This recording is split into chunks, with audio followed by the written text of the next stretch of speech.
harmonics. Connected anywhere, everywhere. Let me plug into the system, so I can finally feel you. I got neon trips tonight, neon trips tonight. Oh, I got neon trips tonight.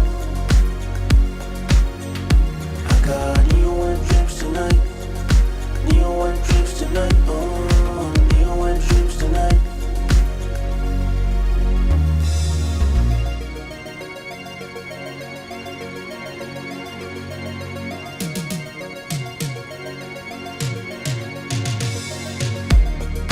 Beware of the hackers.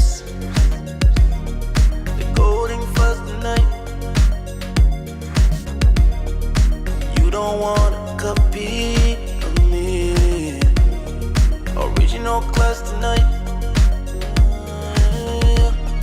I feel the harmonics. Oh yeah, we are connected anywhere, anywhere. Let me plug into the system, so I can finally feel you. I got neon trips tonight, neon trips tonight. Oh, neon trips tonight. Yeah, I got neon trips tonight, neon trips tonight. Oh, neon trips tonight. I got neon trips tonight, neon trips tonight. Oh, neon trips tonight. I got neon trips tonight, neon trips tonight. Oh, neon trips tonight. Sexy robot, come on and love me too. Sexy robot, come on and love me. Oh, sexy lover, come and love me. You're my sexy robot, come on and love me too.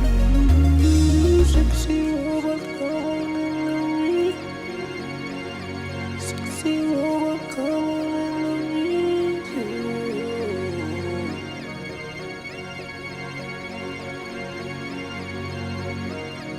Come on and love me.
On my check.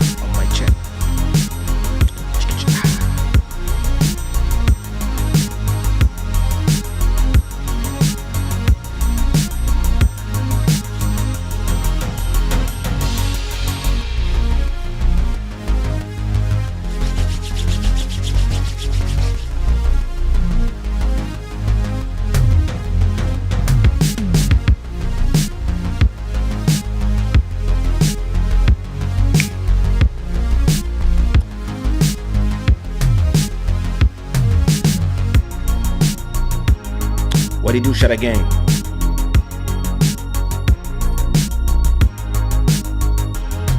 Hello.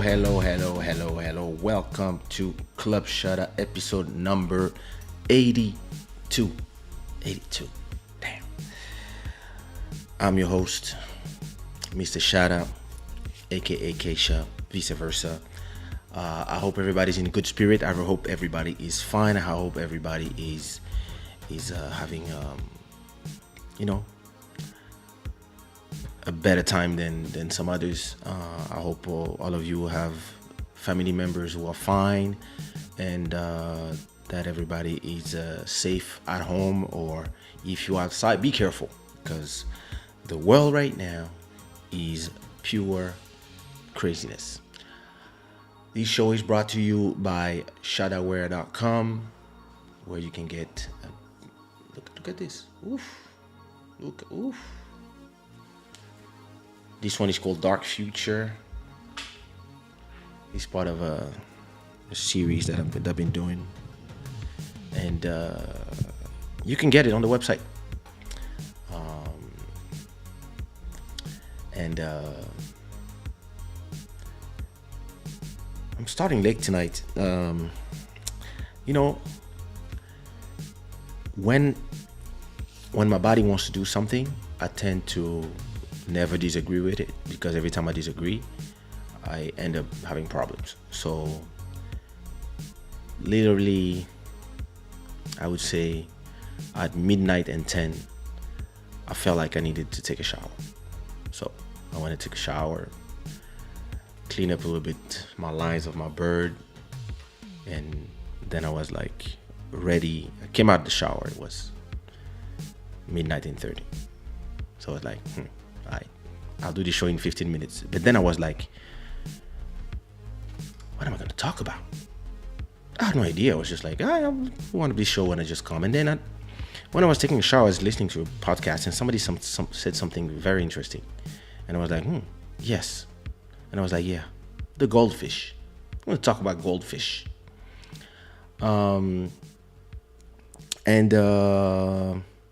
Yeah, then it took me the last 15 minutes to set up, prepare a live show on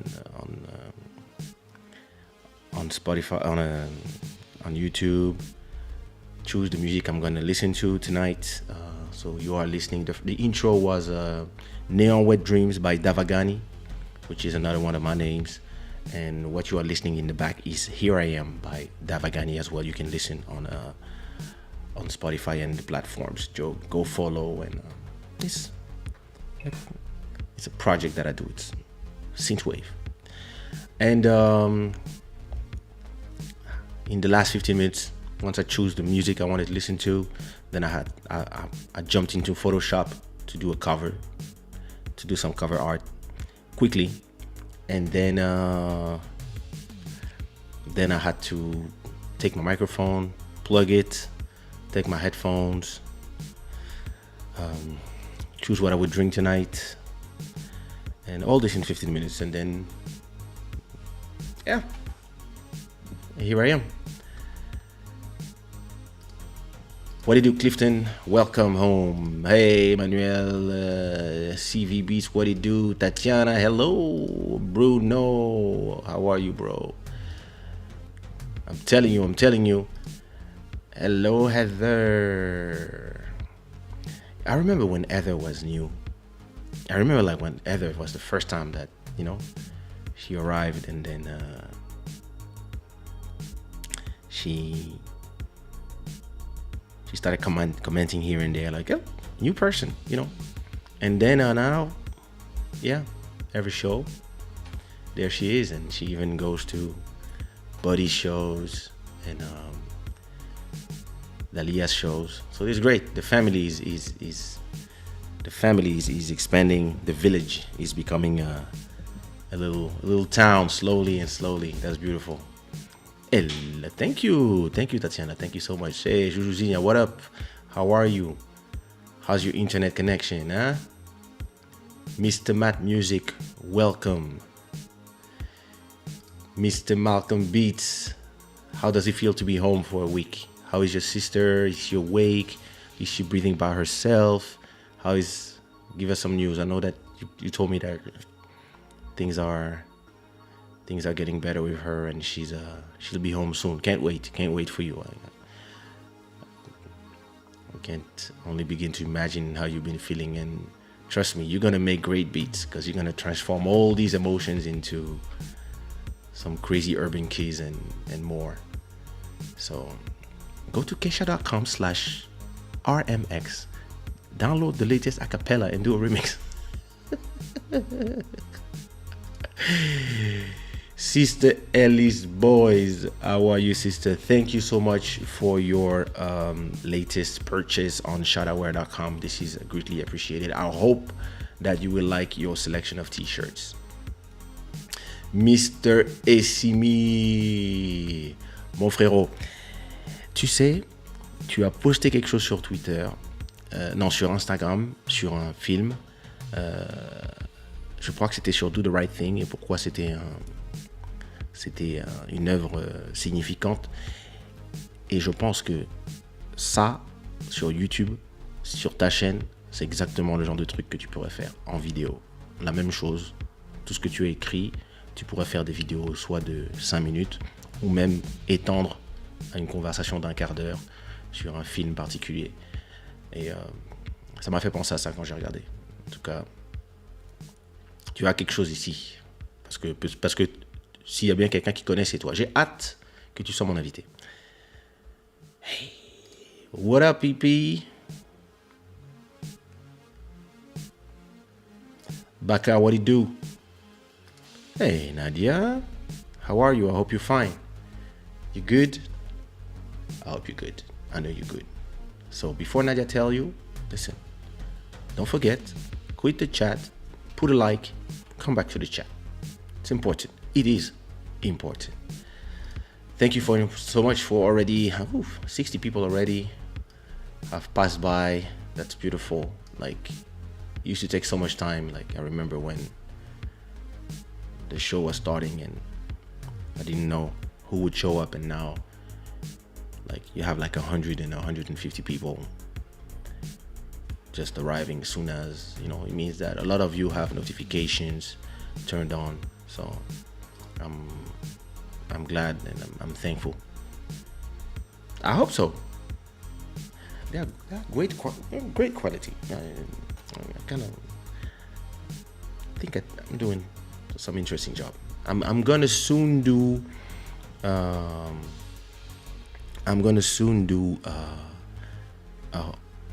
collection for dancers with stuff about dance, so you might love it. And listen, Ellis, I was listening to something on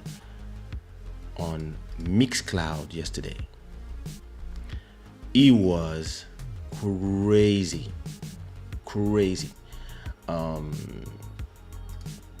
It was listen, it made me think of Belgium so much.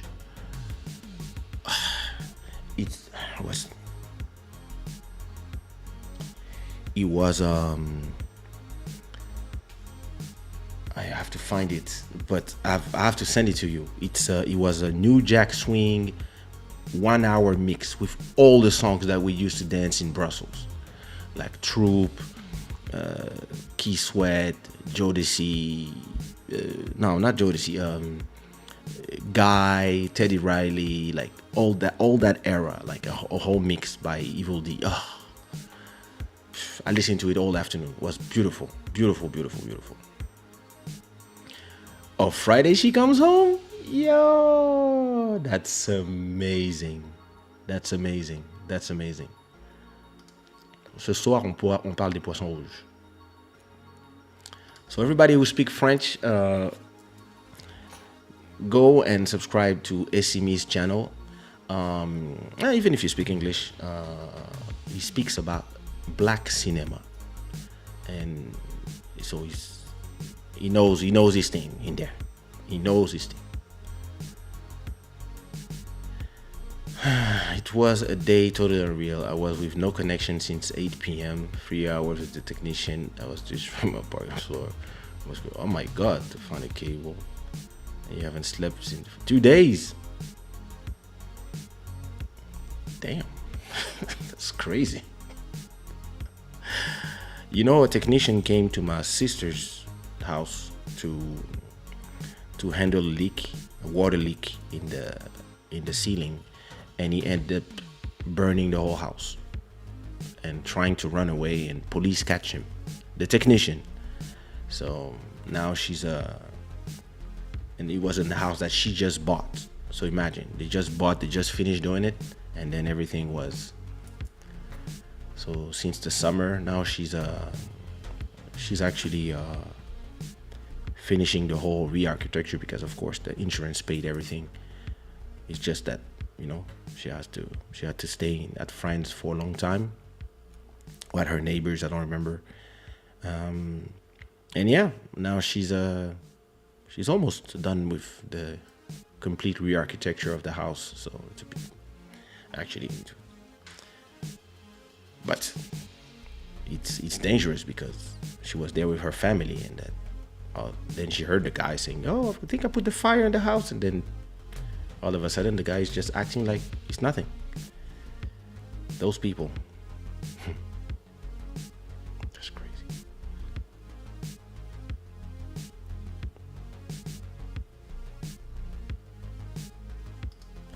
Oh, listen, it's completely normal. This is the most normal thing ever. For 2 weeks, you just want to sleep because you are not only physically exhausted, but you're also emotionally exhausted. All you want to do is just do nothing, and you are tired, and your brain needs to regain functions because this thing attacks the brains as well. So, listen, take all your time. This is a recuperation, for now it's been how long? It's been 5 months, I think. Août, septembre, octobre, novembre, décembre, janvier. Yeah, it's been 6 months, almost 7, that I survived COVID, and I remember that the first 2 months, something I learned really from those first 2 months is just listen to your body. If your body is telling you, I want to sleep, just sleep. Because you're in that phase now where your lungs need to recuperate, and you need to do a full checkup in a bit, because this thing is no joke. And look, Portugal is just going crazy right now. I'm telling you.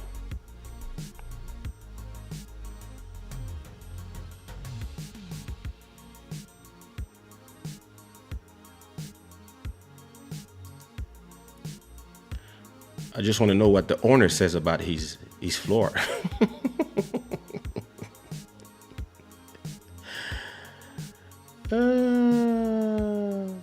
My God. What about you, Emmanuel? How are you? I hope you're good. So listen, there's something I wanted to do. I don't know if it's gonna be possible here, but it was something very interesting for me that I wanted to do.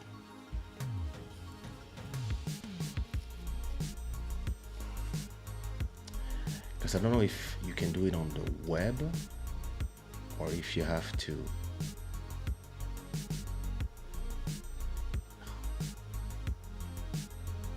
Too bad, but more like it's okay. I wanted to, before I talk about today's main subject, and anything you want to talk about, of course, as always, I wanted to react to some of the people. I found something crazy. It's too bad I cannot connect on the web, but I discovered something.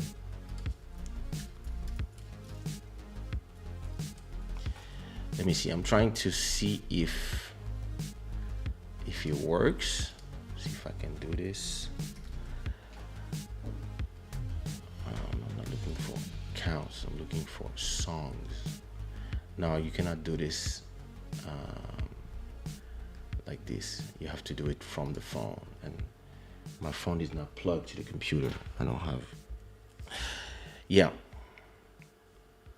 But I discovered, on TikTok, you can actually you can select a song and see everyone that is doing TikToks on that song. So usually, because of all the TikTok challenges and etc., then you can see how many people are dancing to a particular song, and then you can then watch all the videos of the people using the same song. And Yesterday, I typed one of my songs called Kizomba. It's a song that is super popular. Even if I never sang it on stage, it's online. It's just, yeah, it passed the million stream on Spotify and stuff. And I just typed Kaysha, Kizomba, and then there was 300 videos of people all around the world, like doing a, I guess, Kizomba challenge on that song. And but people in India, people in Europe, people in Africa, people in the US, and I was like, what's going on here? And yeah, one girl did a choreography, Kizomba choreography, I guess, and everybody was just following, and I was just, wow, that's crazy. And I only searched for that song, but there was the list of all my songs plus the number of videos done with this song, and I was like, yo, I have to explore this, and I have to start, reposting and posting comments. And because listen, I don't go to TikTok that much. It looks like a great place. It is a great place to start singles and to make hits from the challenges.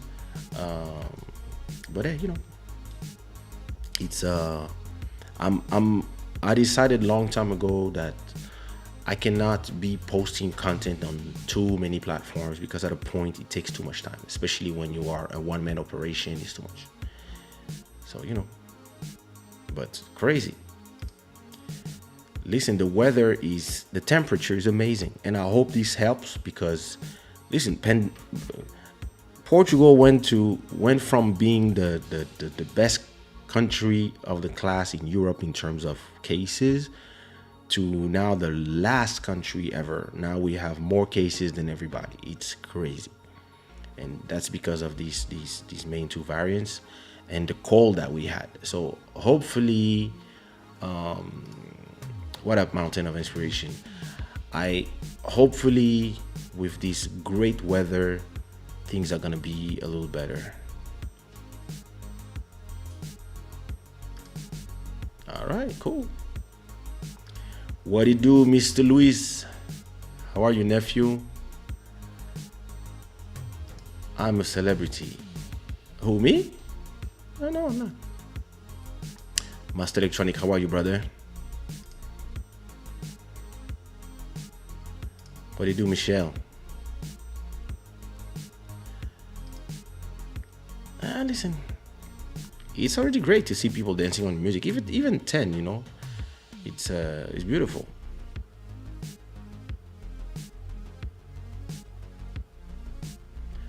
So I have a little bit of a compilation, not a compilation, but I have a selection of I saved a lot of the people that are dancing to my music, and I want to show you guys a little bit of the things that I saved and react to it, because it's very interesting to me that everybody danced to my music in different ways, and I see always that it creates some kind of tension between people, because some people believe that Kizomba has to be danced in the exact way that they think is the right one, and most of the time it's funny that the way that they think is the right one is already an evolution of a version from the 90s, and itself it didn't come from nowhere. It is something that is a fusion of musically from a lot of genres, and also in terms of dancing, it came from something that like the people invent dance, they learn something, and then they turn it into something else. This is the evolution of art, right? And so I still didn't do my whole show about the evolution between and the movement between compa, zouk, kizomba, morna, coladera, passada, etc., and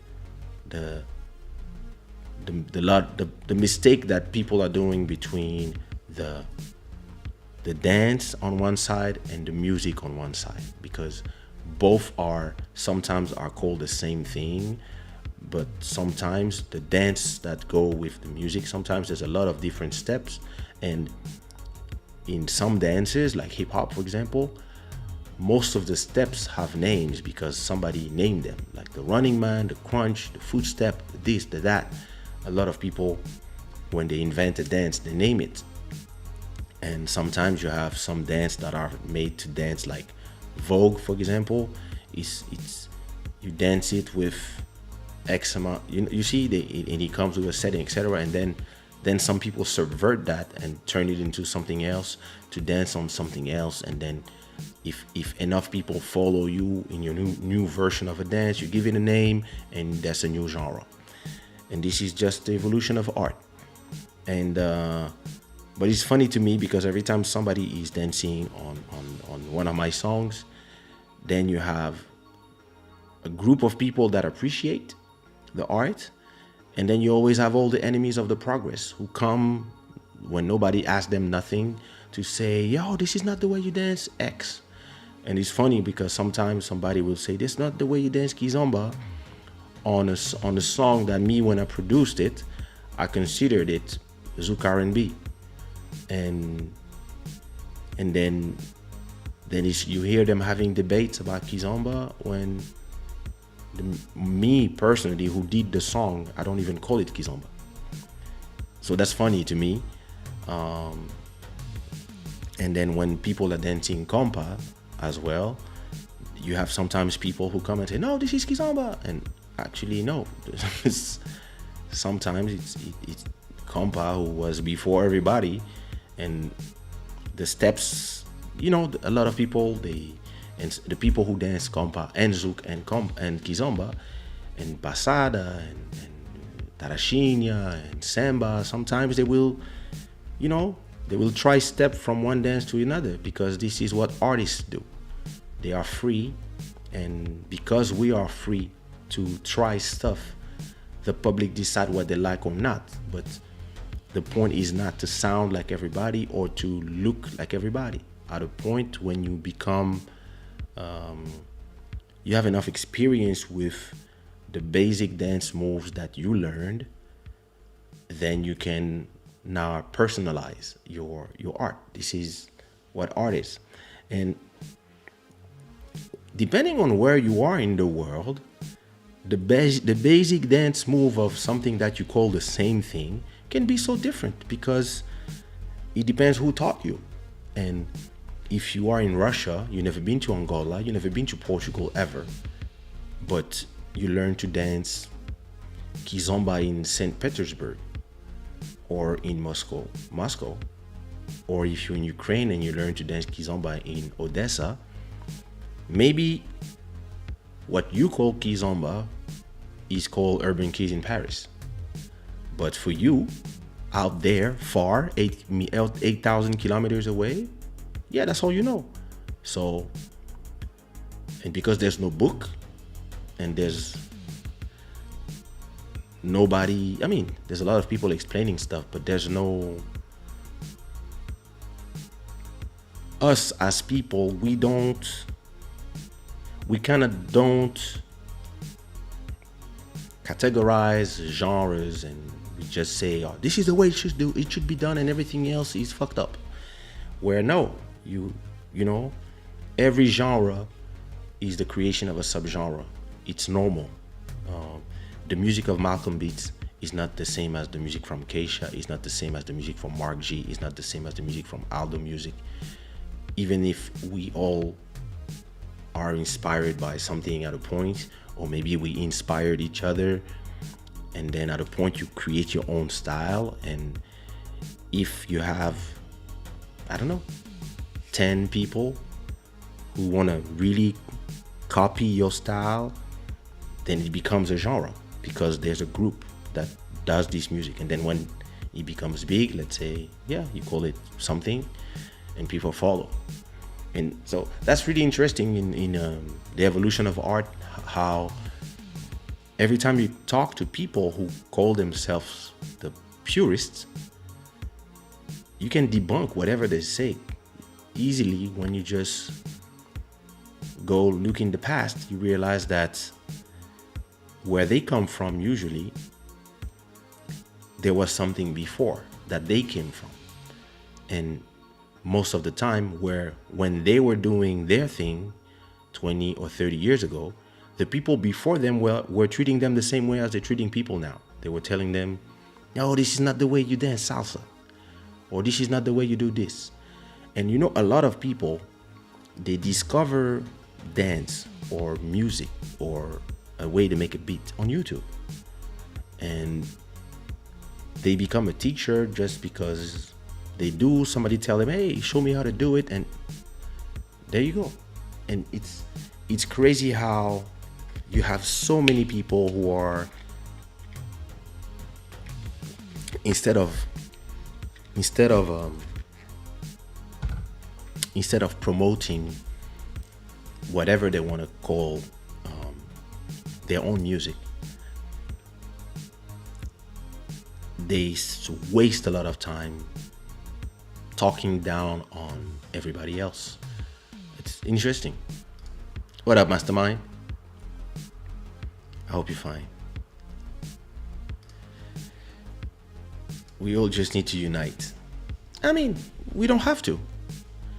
But I believe that you can like something and respect the rest, even if you don't understand what they do, or if it doesn't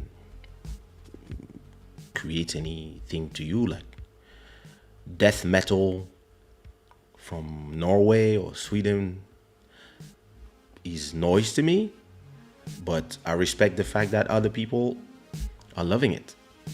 And yeah, they love it, they enjoy it, they are in their own thing. And hey, if they have people, if there's a market for it, yeah, you know, more power to you. So if I was more into normal rock and roll or pop Euro rock like Def Leppard, I would not listen to what they do, but I would let them be. I would not go to every video they do to tell them this is not the real rock and roll.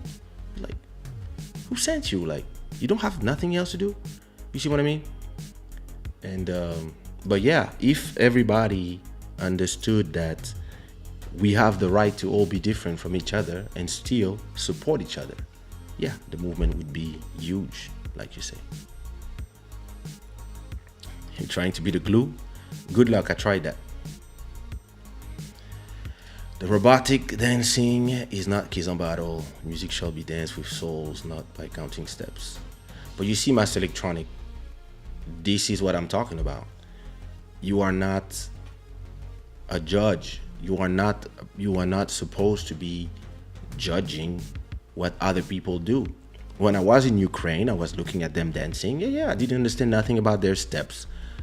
But there was 1,000 people doing this and everybody seemed happy. And you might not see the soul to them, but to me, I can see that if all these people, to them, this is what they call kizomba, and they love it. And you know, when I went to Brazil in 2007, I arrived in Brazil, and they tell me, we want to take you to a class of Zouk. I was like, a class of Zouk? Yeah, you know, we do Zouk classes, and here in Brazil, Zouk is huge. Every city has a class of Zouk, a school of Zouk. And I was like, what? In the West Indies, there's no class of Zouk. In Paris, there's no Zouk school, like, or in the dance schools, there's no Zouk class. How you guys have this and we don't? And we just learn to dance Zouk in the clubs. And so I was in Brasilia, And so they take me to the class, and in the beginning of the class, they were explaining who is Kassav, what did they do, how they invented Zouk, how they are the base of the music. And then they explained how the evolution of the music from Jean-Michel Rotin. Then they explained Kaysha. They were explaining my biography. So it was moving for me in 2007, being in Brazil and having people do a class about me. And then they were, okay, let us explain to you the basis of Zouk. And they put a Kizomba song. So me, I'm like, okay, wait a minute. That's not Zouk. But they play some Kizomba. So I'm like, okay. And then they start dancing lambada. 1, 2, 3, 1, 2, 3. And I'm like, what? What's going on here? And in reality, let me go to my, I'm gonna see if I can find the footage of that moment, because why is my thing not working now? What's wrong with my, okay. And you see, when I look at them, I was like, what the hell are these people doing? They are dancing lambada on kizomba and on a lot of other things, but they call it Zouk. And I'm like, yo, wait, so this is what you call Zouk here? And they're like, yeah, listen, this is Zouk, everybody loves Zouk here. There's a big class that like, and there was really like, and I remember when I arrived to Sao Paulo to do my show, the person who organized my show was saying that he waited for this day 10 years in his life since he started the Zouk class, etc. And the guy was crying because I was there. He was like, we have a legend of Zouk. And me, I was like, a legend of Zouk? I'm from Congo. I'm imported in thing. I'm just a guy. I just hacked in. I don't even call what I do Zouk. I took a little bit from everything and I just do my thing. And I'm not trying to fit in something. I'm just trying to do something. But for them, all this, Kizomba, Zouk, Kompa, all this was Zouk. And it was dance Lamba Zouk. And what I learned about that was, well, I'm gonna find this video, let me see. What I learned about discovering Brazilian Zouk in Sao Paulo. There you go. What I learned about this experience was that our certainties and our vision of what art is also conditioned by what we listen to and what we believe ourselves. But if you listen to rumba in Congo and rumba in Santo Domingo or Cuba, it's the same, but it's not the same. And I don't even know which one came first because I didn't learn about it. But then you realize that it is a question of freedom. And of course, for me, they were kind of wrong in what they were doing. But for them, 8,000 kilometers away, nobody came to explain to them something, and they were just happy doing their thing. And yeah, and you have now big Zouk congresses all around the world, and people are dancing Lamba Zouk or Braza Zouk, and because once nobody fixes the rules more or less of what genre, anybody can take the same name and take it somewhere else. And that's, in my opinion, the mistake is from the people from the West Indies who didn't explain what was Zouk so that people could realize what zouk was, and then explain what kizomba was, and etc., etc. Because nobody did it, then people learn the music, they love what it gives to them as a thing, and depending on where they come from, if they come from Brazil, they will dance lambada on it.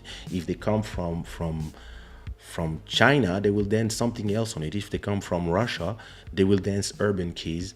And because we know the difference, us, because we kind of are in the center of the creation of all the things. So me, I know what is Candy Zouk. I can tell you, just listening, I can tell you what is compa, what is troubadour, what is guyad. I can tell you what is zouk. I can tell you what is zouk compa.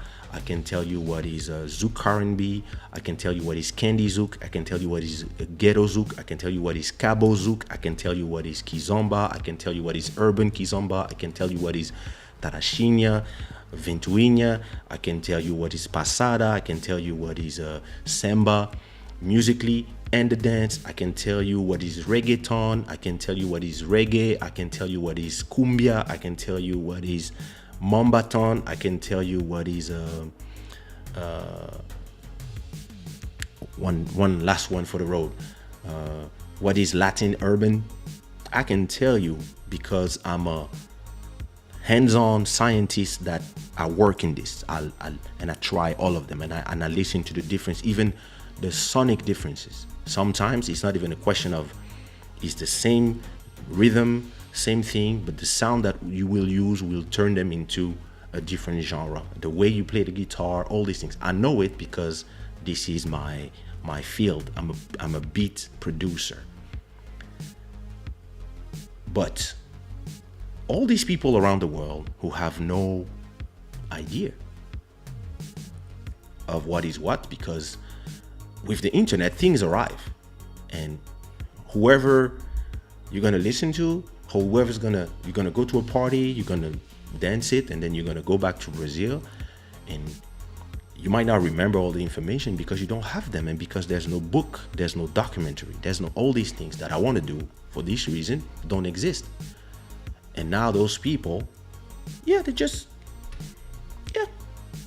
just take it, they make it their own, they name it the right way or the wrong way. And if you wait a few years, this becomes the truth. Because even the word kizomba, just like the word zouk, it just means party.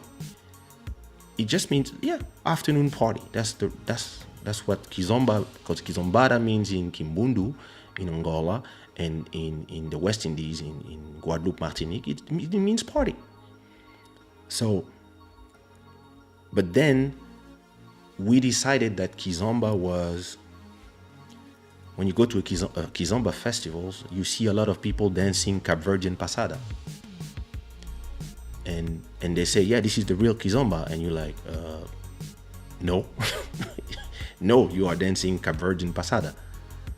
And then you will have other people dancing urban keys somewhere, and they will say, oh, it's kizomba, because for them, it's urban kizomba, whatever. And so it's such a moving, it's such a moving thing. And I am really amazed how easily you can translate through all these music style and still find yourself. Thank you so much, brother. I believe that it is a question of trying to, first of all, respect every genre and what everybody is doing, and then trying to make it your own and do it your way. That's something I love to do. And that's why I can always go from style to style, and people can still say, it sounds like Kaysha. And that's the goal,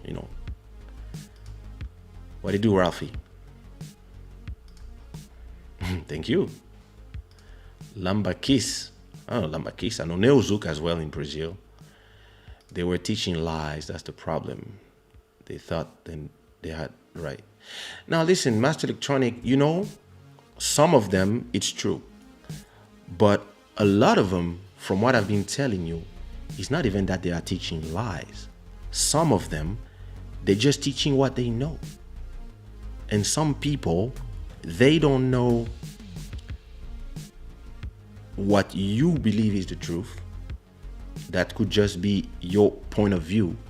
They don't know because there's no documentation. And some people, they just discovered the dance through music, from YouTube, from whatever, or from somebody who came from somewhere, or maybe sometimes you're the only black guy in your neighborhood, and you dance this thing and you show it to your girlfriend. Your girlfriend is a dancer, now she wants to do it. She goes to her dance and she starts giving classes to people. And because she doesn't have the information, because there's no official information coming from the governments of Angola, the governments of Martinique, Guadeloupe, Haiti, all these people, they didn't do their homework of explaining what is their art. And it also stems from colonialism and all these things, when we didn't learn to do what the French, the Spanish, they do. The French, the Spanish, they have historians, they have people who made us believe that even you have black people believing that Jesus is a blonde guy with blue eyes. Why? Because those people have been the one writing when we were not writing. So because we don't have these habits, we have habits of just spreading things from mouth to mouth, then from a mouth to another. The information can change depending on who tells the information. This is why I'm critical of all these books that all the religions do, because all these books have been written by men, and they all stem from one person receiving the scriptures from God and then explaining them to his people. But then his people, throughout the years, whoever wants to change something to fit his narrative can do it, and then it becomes the truth. And then it's been written, and then there's a New Testament, and then and etc. And we've been seeing it right now, where you have all these people who are using the same books to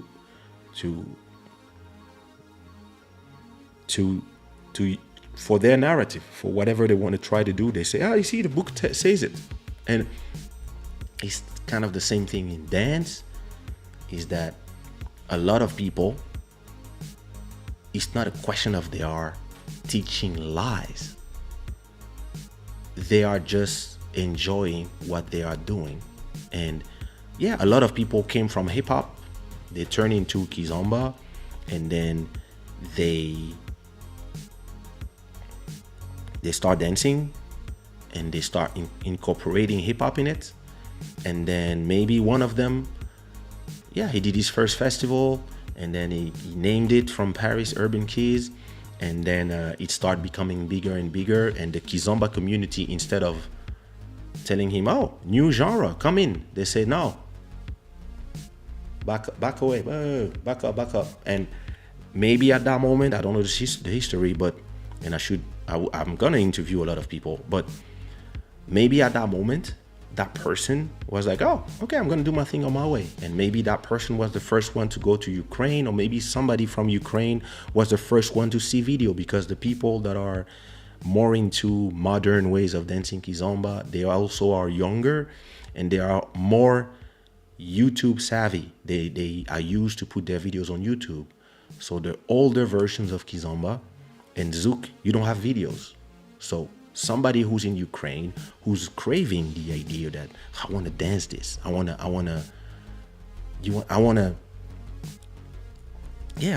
dance this, and they type kizomba on YouTube, maybe the first thing they see is an Urban Keys video. And for that person in Ukraine, okay, this is the way you dance it. And then by the time you tell him, this is Urban Keys, this is not kizomba, it's too late. Just like when I arrived in Brazil, you think I would arrive and tell the 10,000 people, by the way, you're dancing it wrong. No, I was like, hey, this is the way you dance it here, enjoy. Because me, I don't know how you dance reggaeton, but then when there's reggaeton, I dance it the way I want. When there's kizomba, I dance zouk, because I learned to dance zouk all my life. And if somebody comes and tell me, yo, that's not the way you dance it, I'll be, fuck you, mind your business. I'm here dancing with the lady. What you want? No, but you have to put your. But you care about my feet. Care about your life. Why are you angry? Why are you angry? Do your thing and let me do my thing. And when I was doing Zouk, R&B, and when I invented Candy Zouk, as you were saying, when I invented Candy Zouk, I had a lot of people. It was before 89. It was before 2009. It was in more in 2002. When I invented my own version of Zouk, and I called it Candy Zouk, just like before everybody was saying Kizomba, they were saying Cabo Zouk or Ghetto Zouk, but the Ghetto Zouk is not what you call Kizomba today. Ghetto Zouk was the style invented by Nelson Freitas, Tootstar, Johnny Ramos from Rotterdam. And this is what a lot of people think is the origins of Kizomba, the music, not the dance. But I remember at that time, a lot of people from the West Indies and other places would say, yo, this is not the real Zouk. Oh, you are fucking up Zouk. What is this? Zouk in English? Are you crazy? What is this? And me, I was like, yeah, who you? No, listen, you are destroying our style. You are destroying our music. I was like, no, I'm not.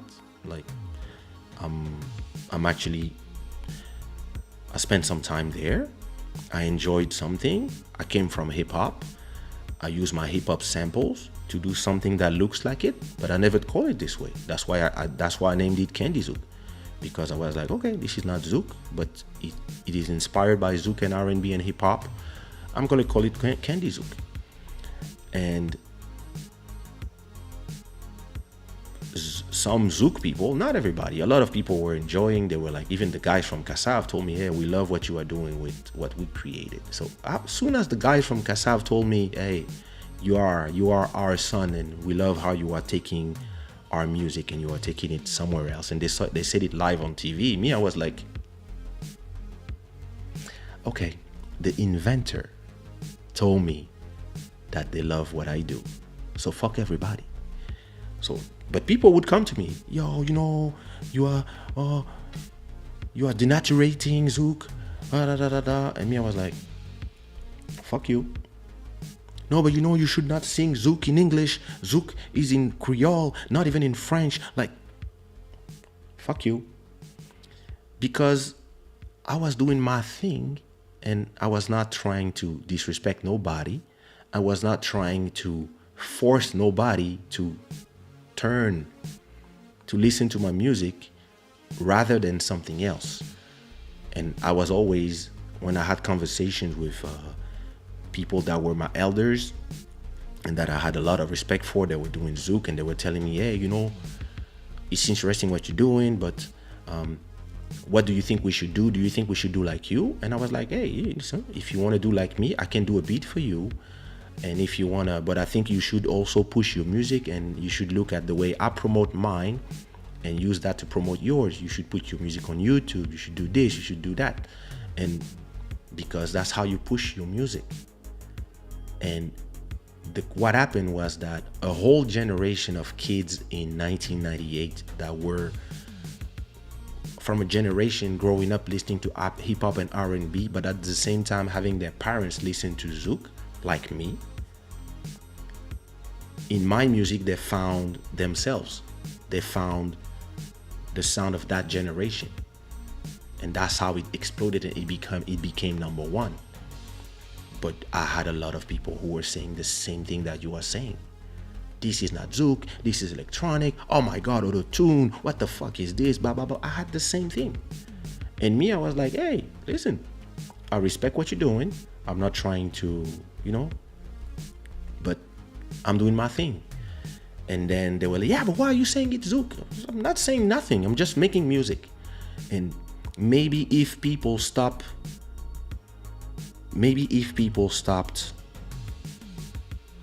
wondering and fighting about names and things, and just take care of promoting their music right and having the people who enjoy their music support them, and less people just going to every Urban Keys video saying this is not the real Kizomba. It's like, so what do you think this is doing exactly?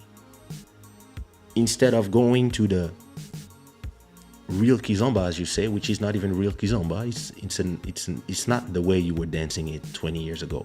Anyway, everything, Zouk, Kizomba, Kompa, Guya, all these genres, they are changing all the time because every generation takes something old, they do, and they create something new. And what you call Zouk today has nothing to do with what I call Zouk when I grew up. Even what people say it's Zouk of like the songs of 2003, all this is not Zouk. This is Zouk Kompa. It's Ali Angel who invented a mix of Zouk with a little bit of Kompa. This is not Zouk, but people say Zouk. And if you listen to the Zouk, it was not like, that was not Zouk. The Zouk from back in the days was,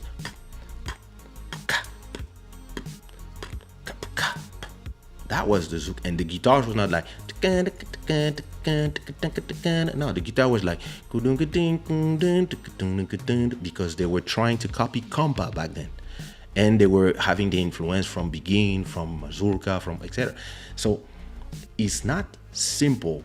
And the problem is because everybody wants to simplify and everybody wants to be, oh, my genre is the best one, when actually most people who are having the conversation have no clue about the story of everything. And they come with, yeah, you know, they all come with, oh, my what I believe is the truth. And everybody come with 1% of the truth, and they come like, oh, we are the ones. No, nobody is the one. And music is something that is always changing. Music, sounds, stuff comes and returns. Like reggaeton is like the reggaeton of today has nothing to do with the reggaeton from 30 years ago, but we call it reggaeton.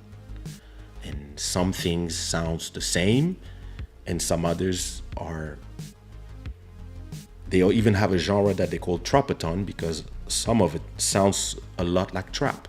And in Brazil, it's the same thing. You have some things, they really sounds like Kizomba, but they have a little bit of that funk thing that changes everything. So it's really, dance is a language, and all language do evolve according to time and space. You said it all. This is exactly this.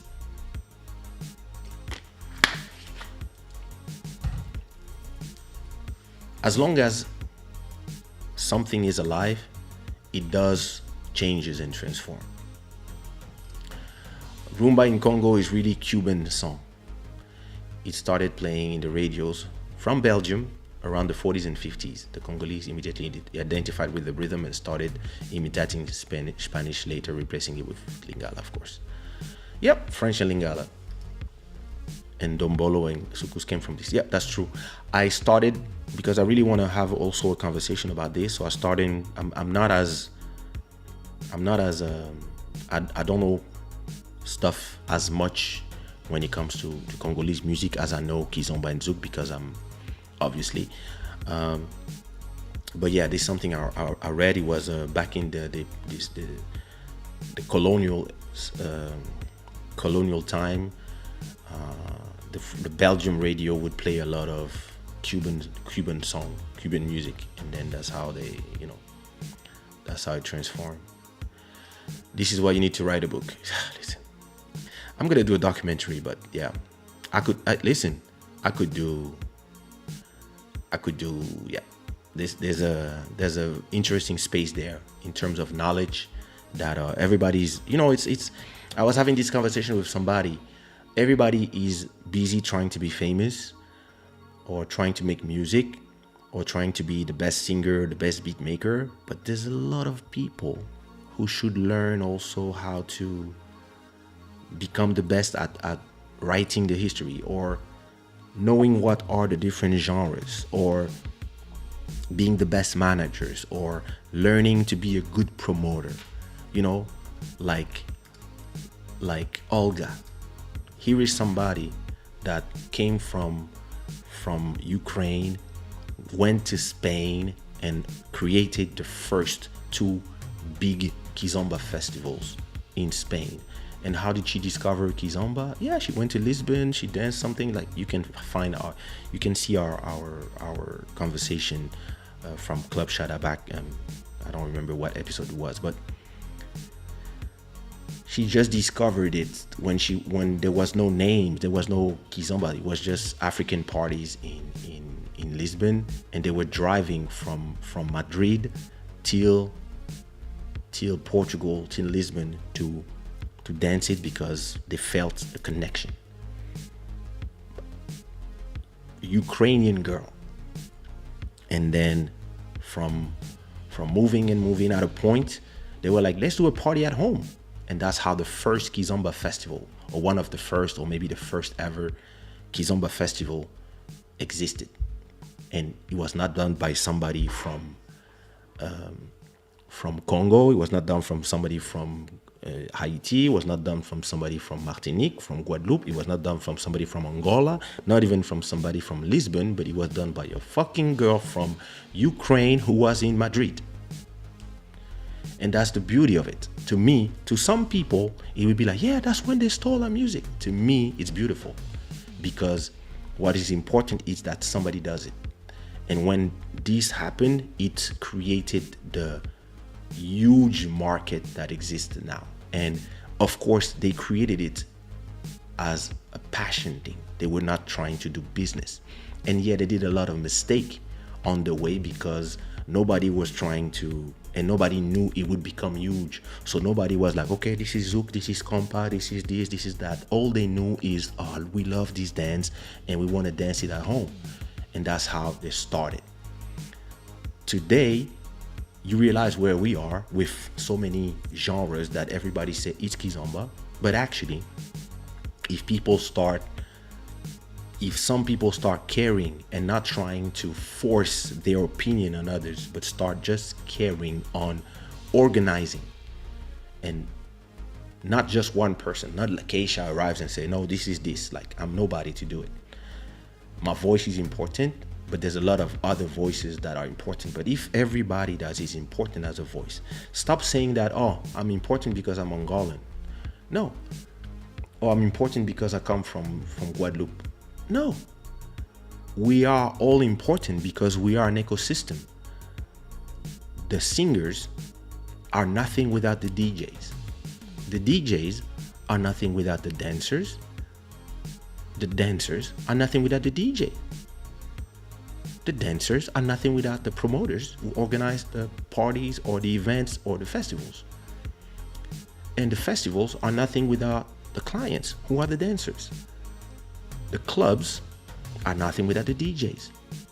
The artists cannot perform without the clubs. So everybody is in the same boat. And my problem is when somebody comes and say, you're not part of the boat. Why?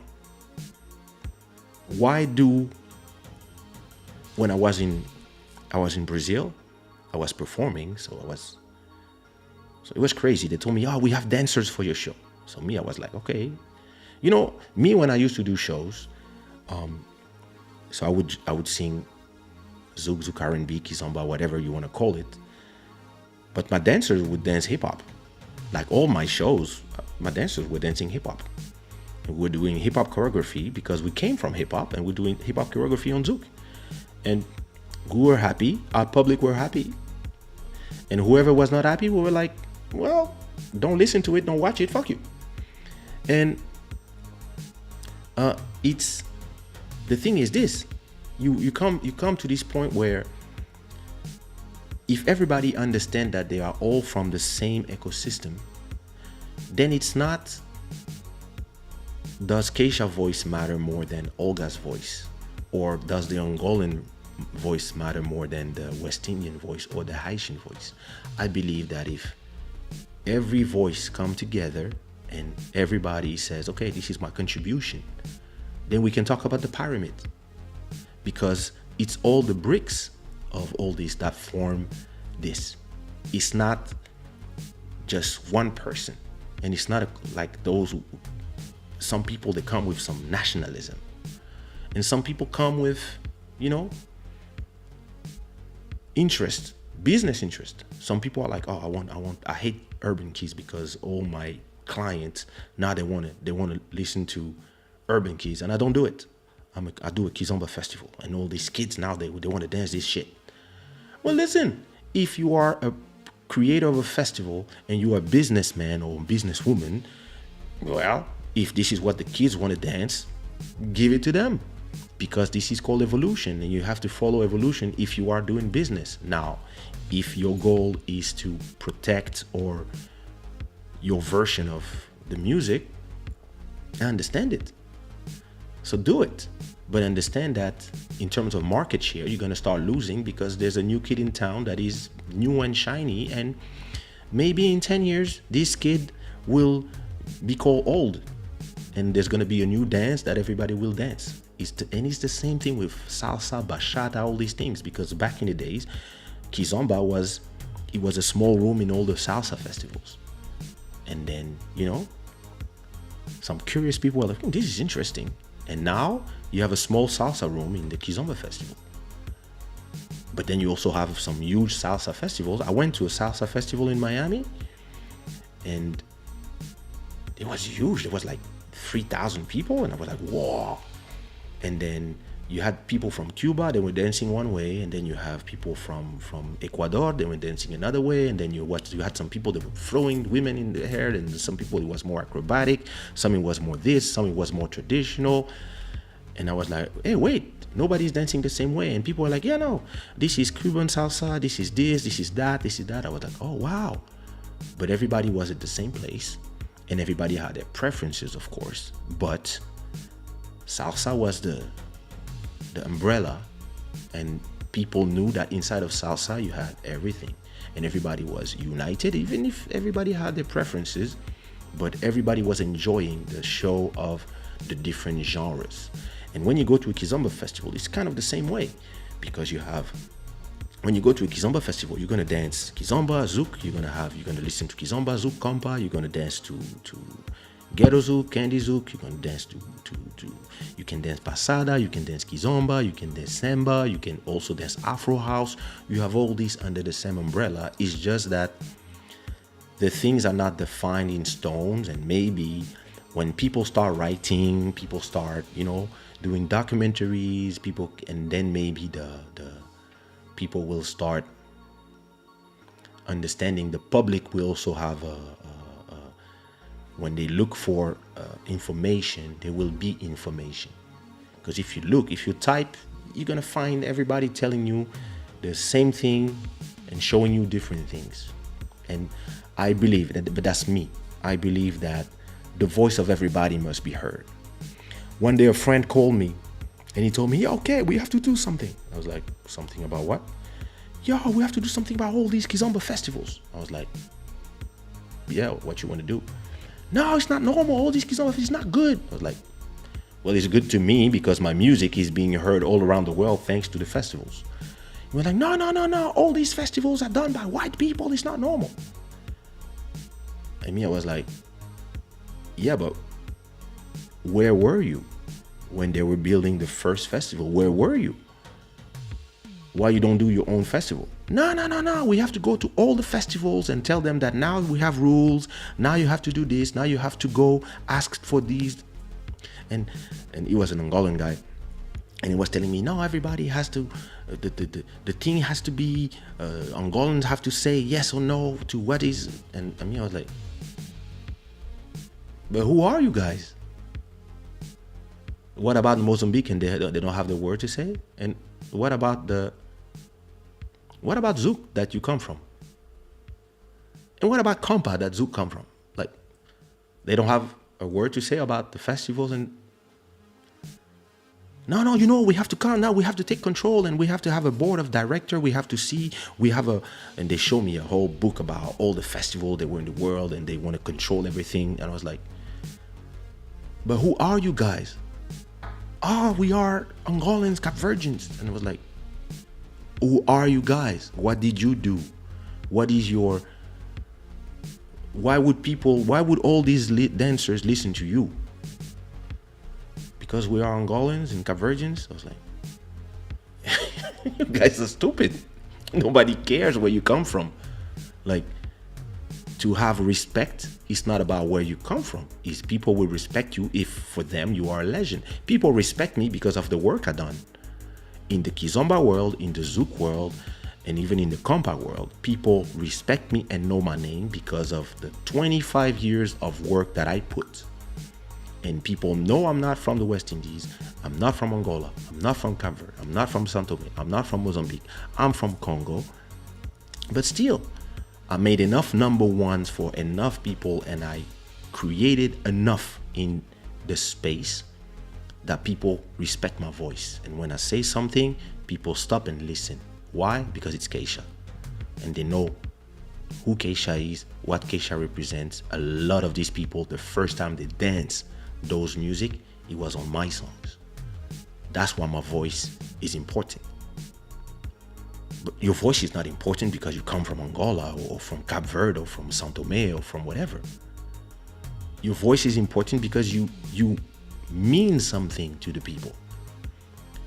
Olga's voice, sorry Olga, I'm using you as an example, but Olga's voice is more important than you because of what she has created and gave to the music for the last 12 years.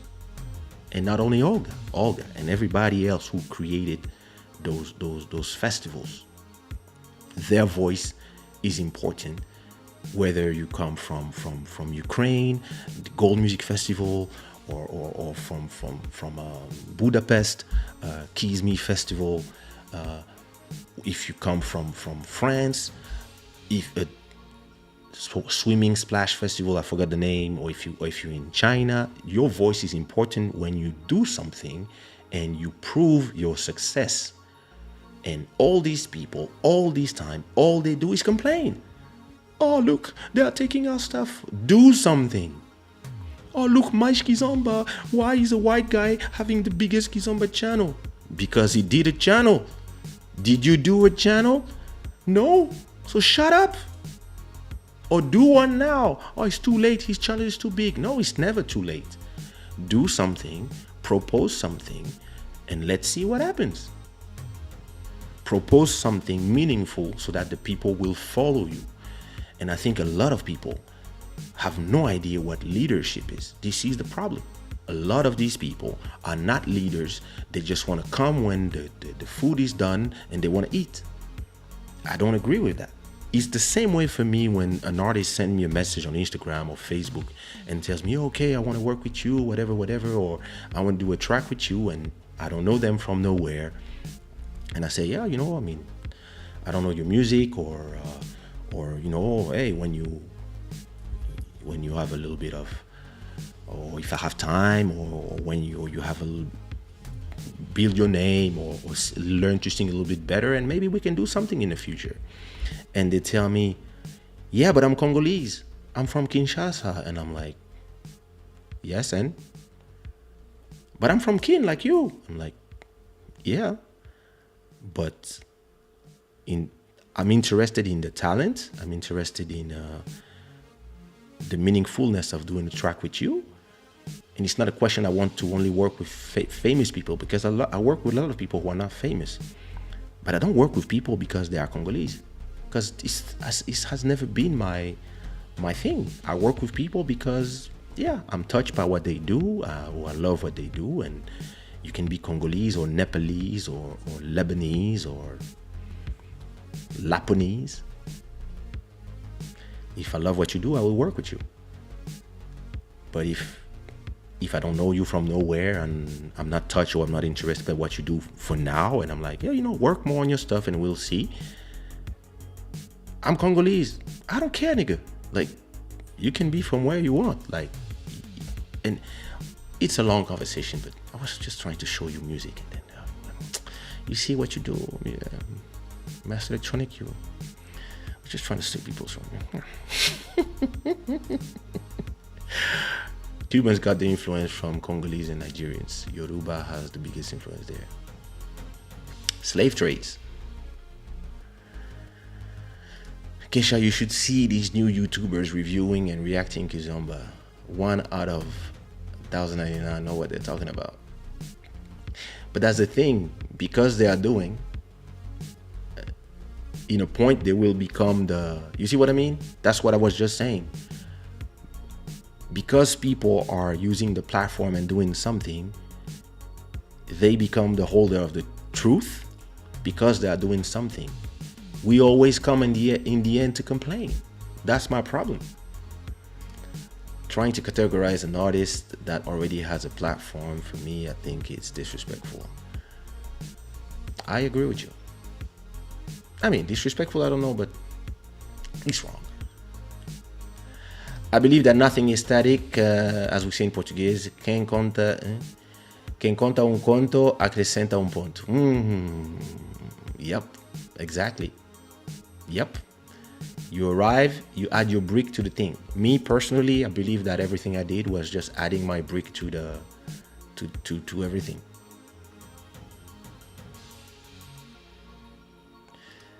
We need to remind that Kaysha Drew game. Thank you. Different perception and interpretation from nations to nation and generations to generation. Oh yes, I love this. You are very intelligent, Tatiana. And you are very wise. This is very wise what you just said. What would you call Philippe Montero style? Would that be Cabo Zouk? He broke the barriers in the 80s, 90s BPM back in the days. Listen, to me, Philippe Montero is what inspired a lot of my music as well, at a point. He inspired tracks like Raquel when I was trying to do Philippe Montero, but then add my Timbaland, Jodeci inspired music. And I would say Cabo Zouk, because the Philippe Montero sound has a lot of influence from Manu Lima, I believe, and you can hear it. And he really had a distinct sound. He could even gave it a name. If he said this is a P-Zouk,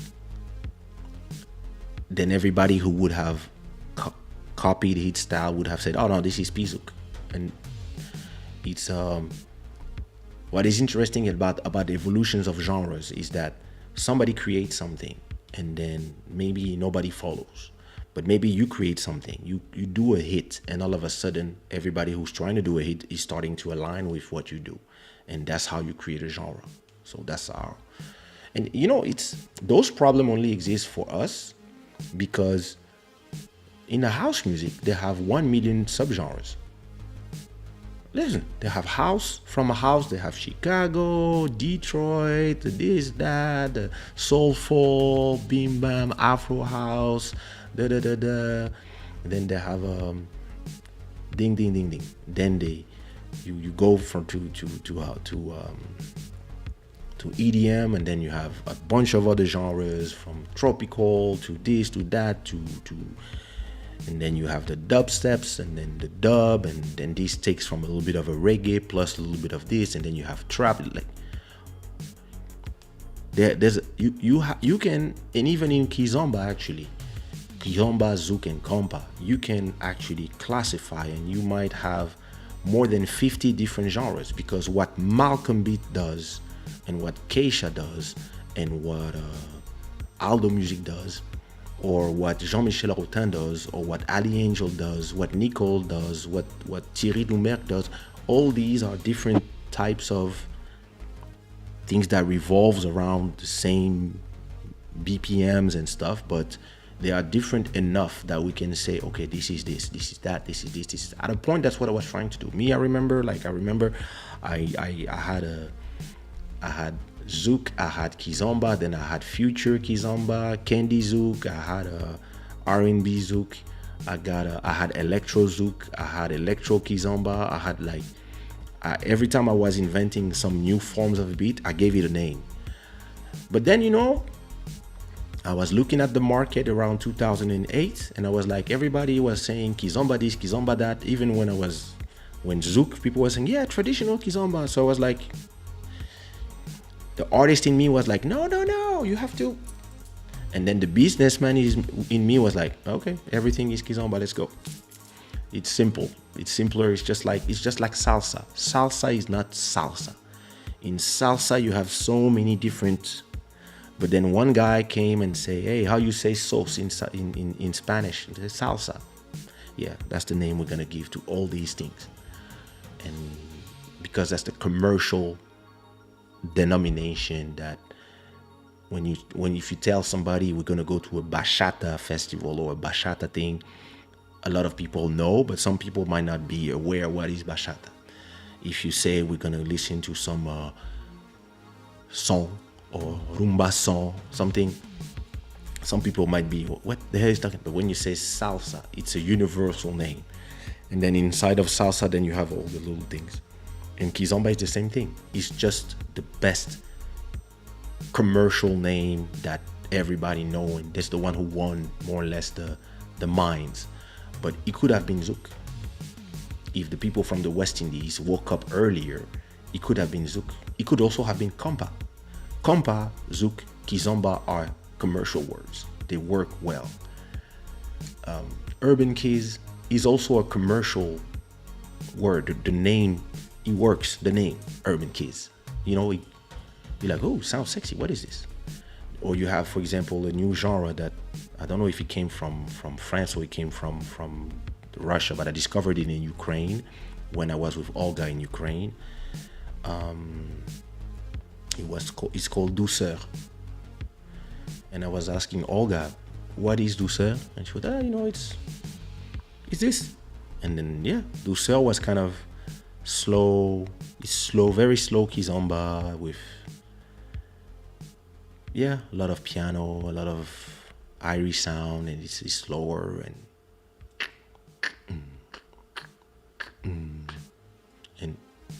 yeah, it's kind of zouk love, but it is for me. For a lot of people, they're like but for me, it's actually super exciting. Maybe because I'm a creator and I love seeing the evolutions of things. But yeah, I remember when swag in language, swag we meant secretly we are gay, and now it means style. So,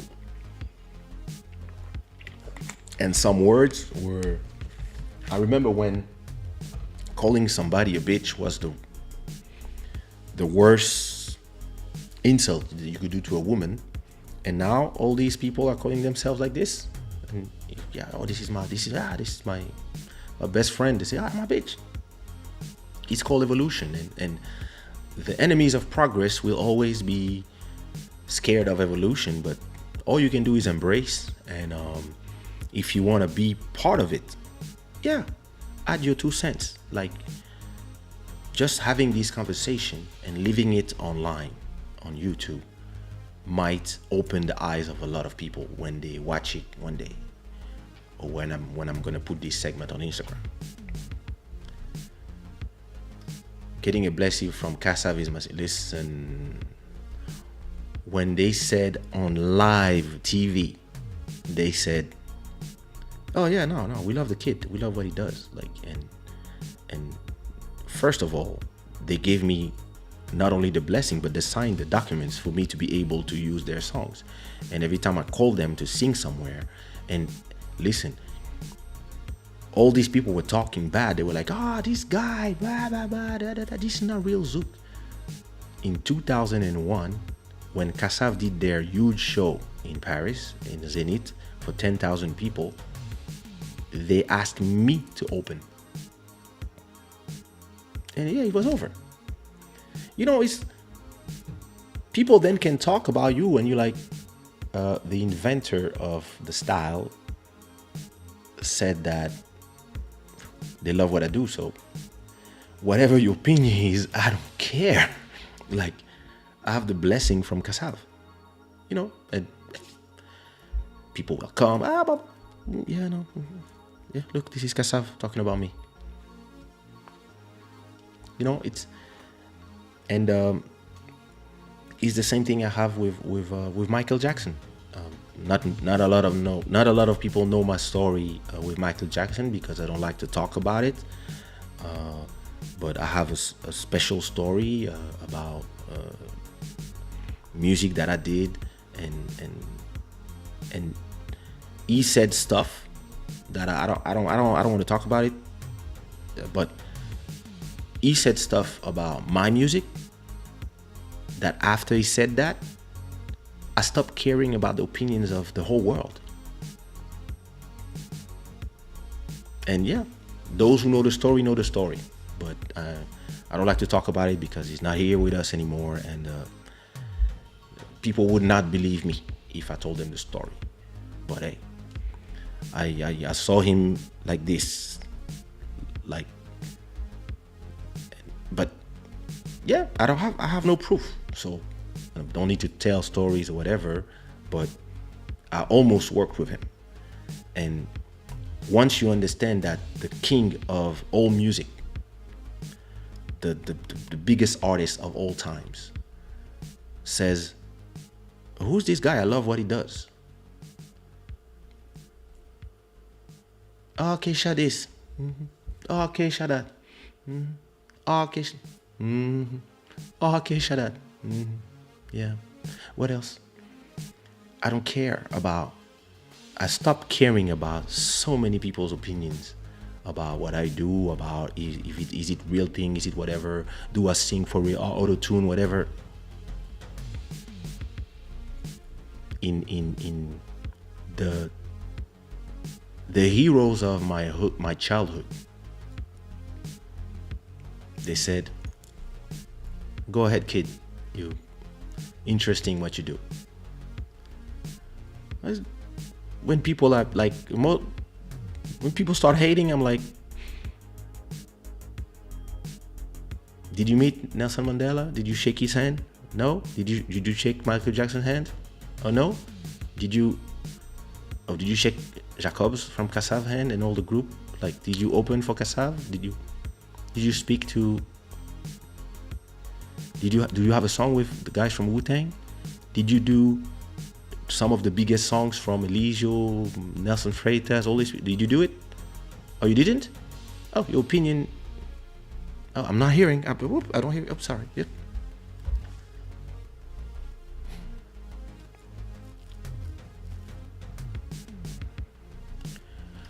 Art does evolve. People have to get used to this truth. Nah, they don't.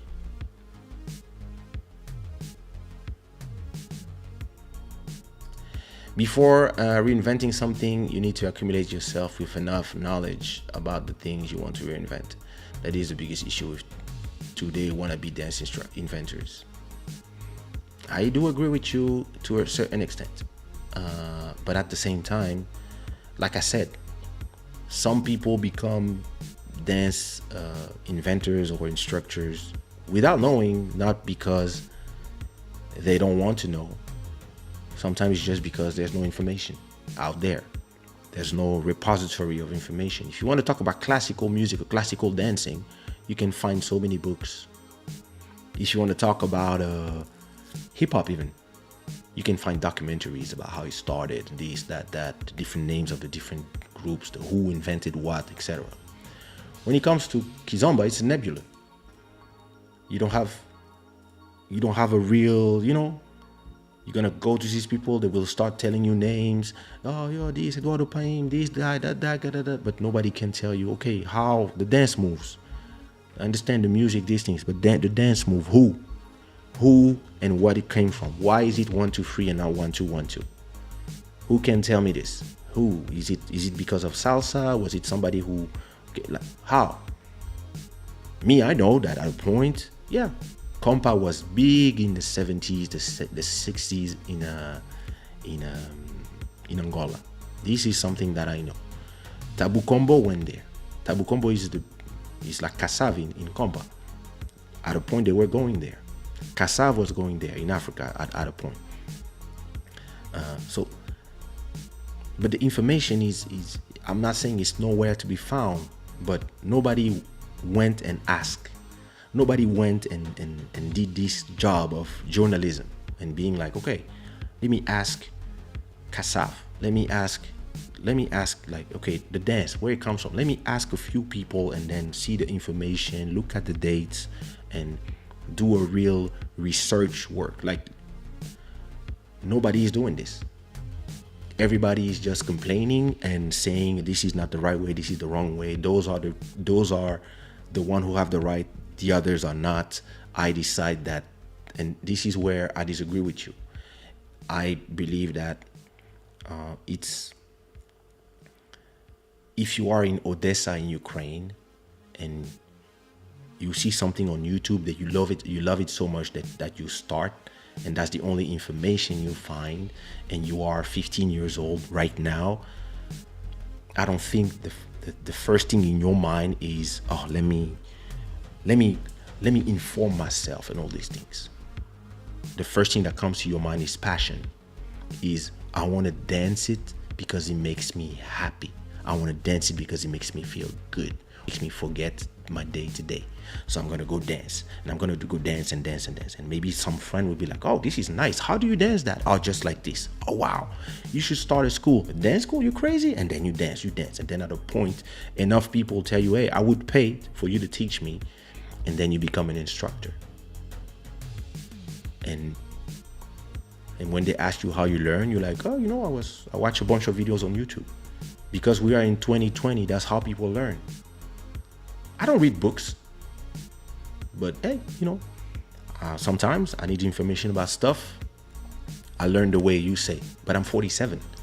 If I was 20 years old, I would be like all the people from 20 years old.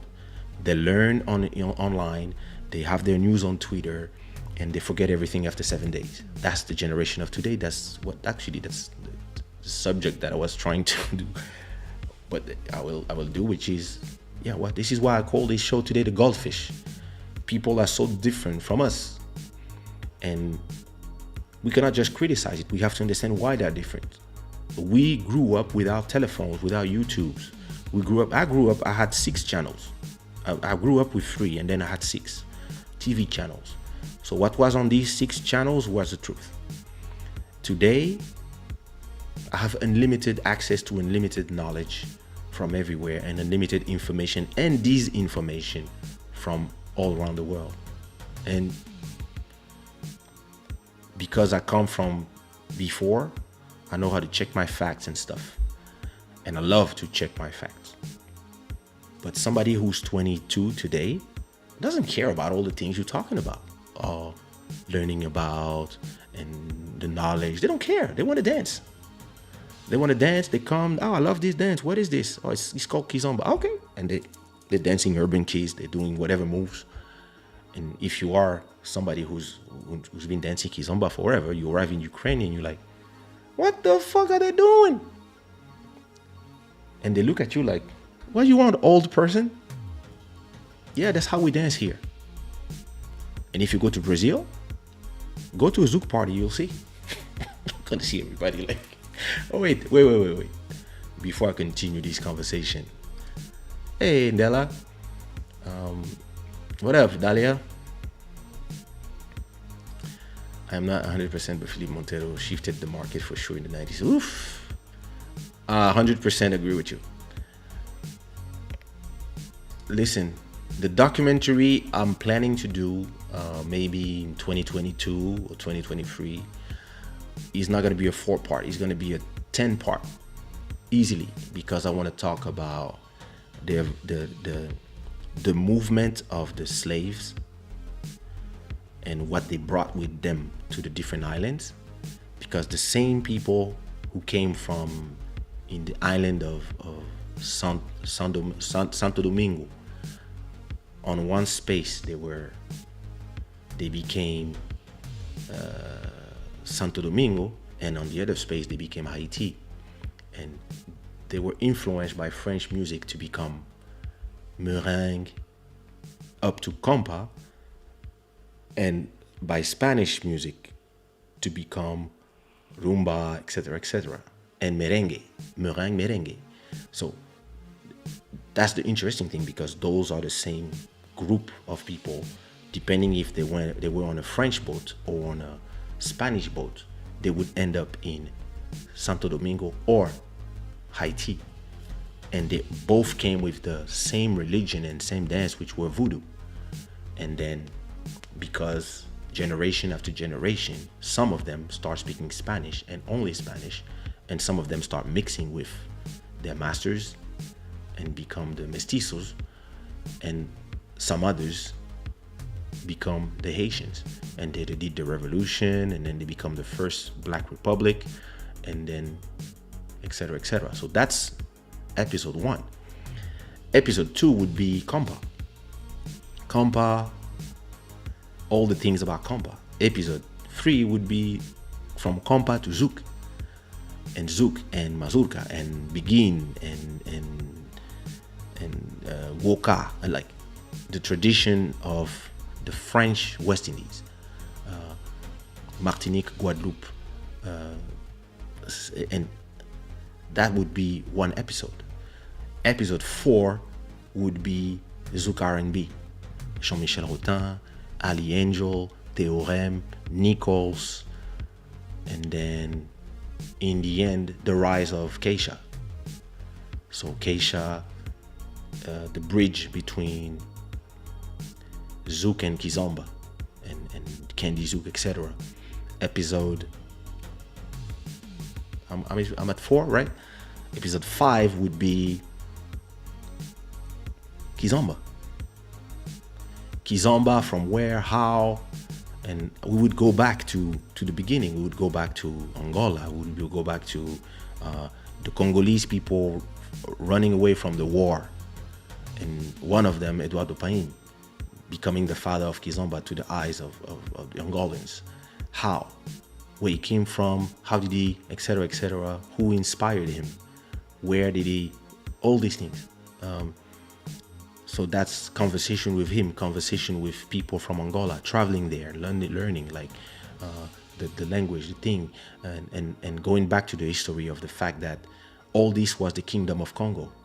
A big part of Angola was Congo Kingdom, especially in the north, Cabinda, all these places, all these, Cameroon, Congo, the two Congos, Angola, Gabon, all this was the Congo Kingdom. And if you want to go even further, this is Bantu territory.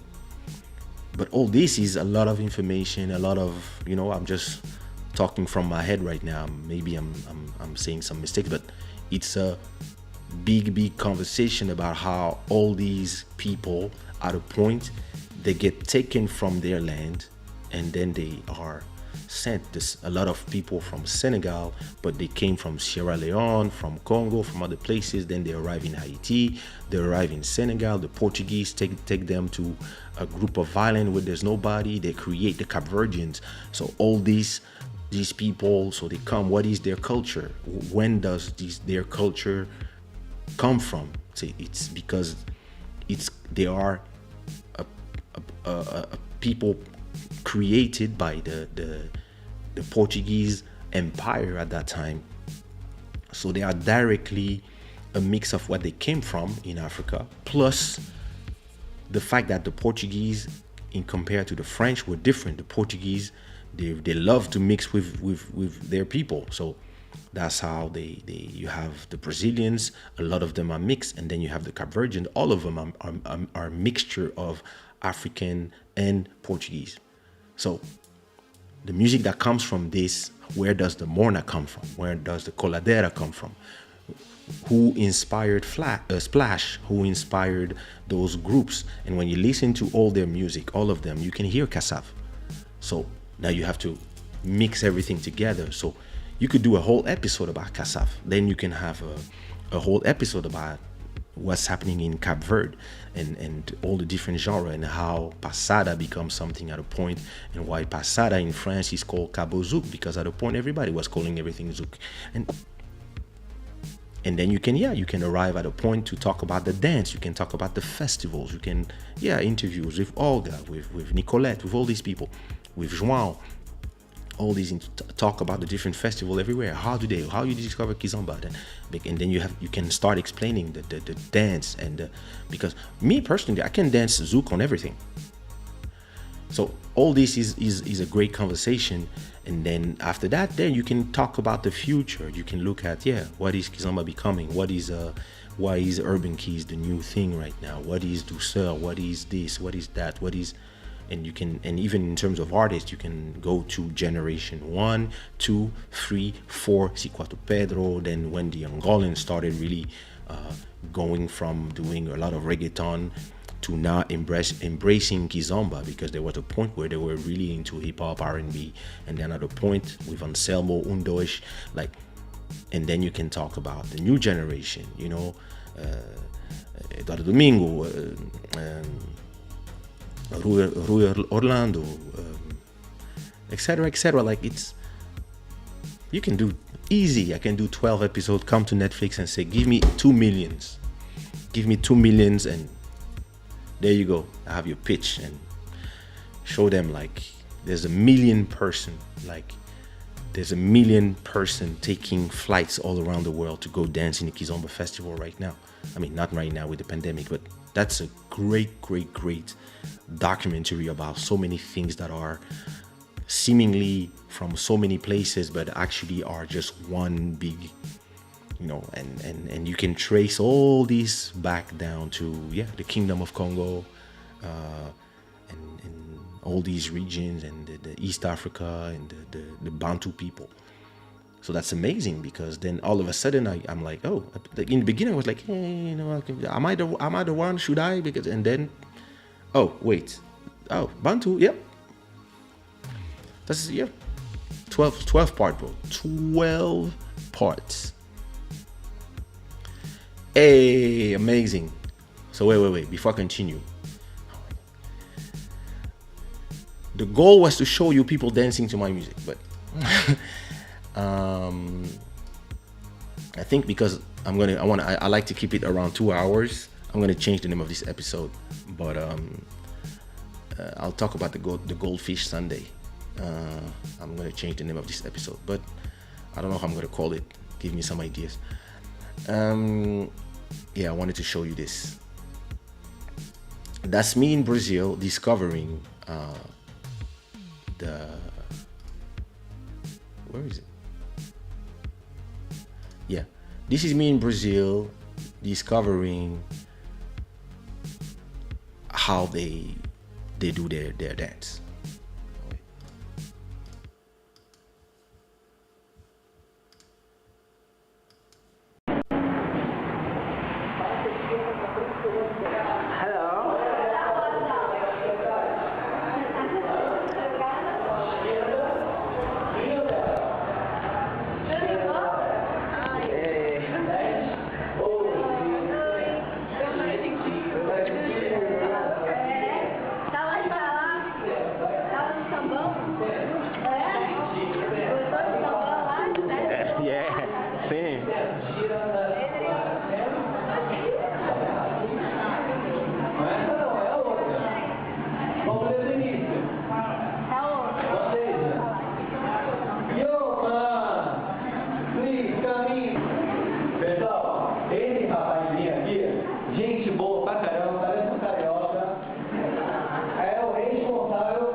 O tipo de look que a gente fazia,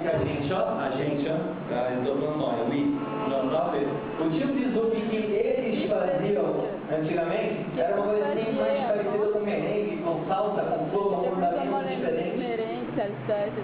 Sons do tipo de orquestra, sons metálicos. E rapazinho aqui com coragem. Contra, assim, não é contra, é sempre a favor, mas em oposição ao que existia antes, né? Alguém tem que mudar alguma coisa, ele resolveu dar aquela misturada nos ritmos afro-caribenhos com o hip hop, o R&B, E é responsável pelo Zouk R&B, que é o que a gente mais dança aqui hoje. Uma salva de palmas para ele. Protesto do jeito que ele é. Ontem eu fui jantar com ele, perguntei. Aí tá entendendo. Eu comprei já. E ele me respondeu. Eu falei para ele assim: para entender, você entende mais ou menos português, né? E entende o nosso mais ou menos inglês. Mas para cantar as meninas, ele usa o francês. Né? You're French to say beautiful things to the girls. All right. Na verdade, é o seguinte, o Kaysha conversa com a Gisele há anos e anos, né, comigo na internet, com o Rafa, e ele dizia que ele queria vir aqui para cantar para o público brasileiro, era isso. Mas é mentira, o que ele queria mesmo era vir aqui na escola de dança, aprendendo o Zouk na turma do professor Israel Shada. Eu fico imaginando assim, qualquer lugar que você vai, as pessoas pedem para você cantar. Te dão um microfone, pedem para você cantar. N'importe où tu vas, les gens demandent de chanter. Você acha que a gente vai fazer isso aqui com você? Je pense qu'il va faire la même chose avec toi.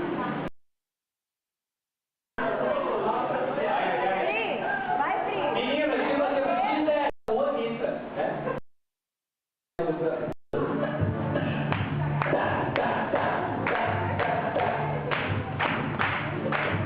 I had no idea what I was doing.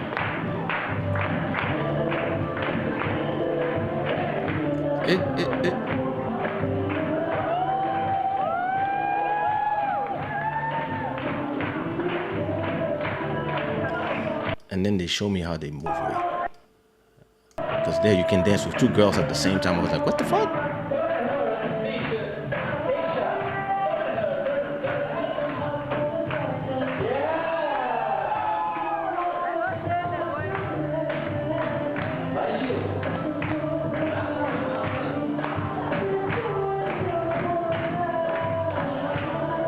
Oh, I had to dance with the whole class.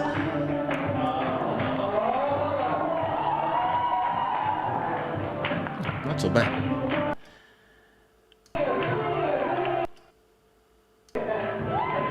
But I had to dance with everybody. So that was super interesting to see how, you see?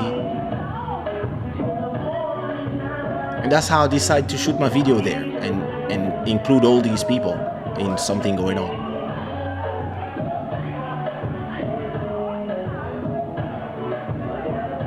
Because to me,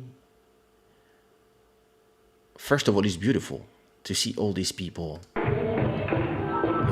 what is it? Whoa.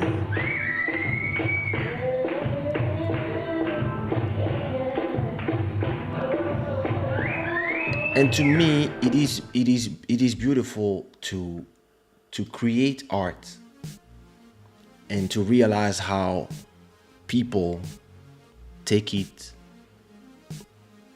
somewhere else, and it's beautiful to arrive 8,000 kilometers far away from your house and to see people creating something completely different with your music because they are far away. But to me, that's a beautiful thing. To other people, it's horrible, it's corruption. More power to you guys.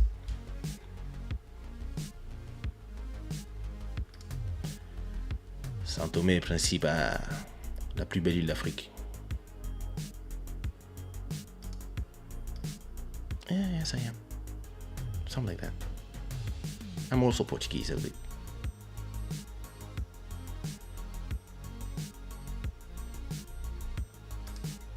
Claire.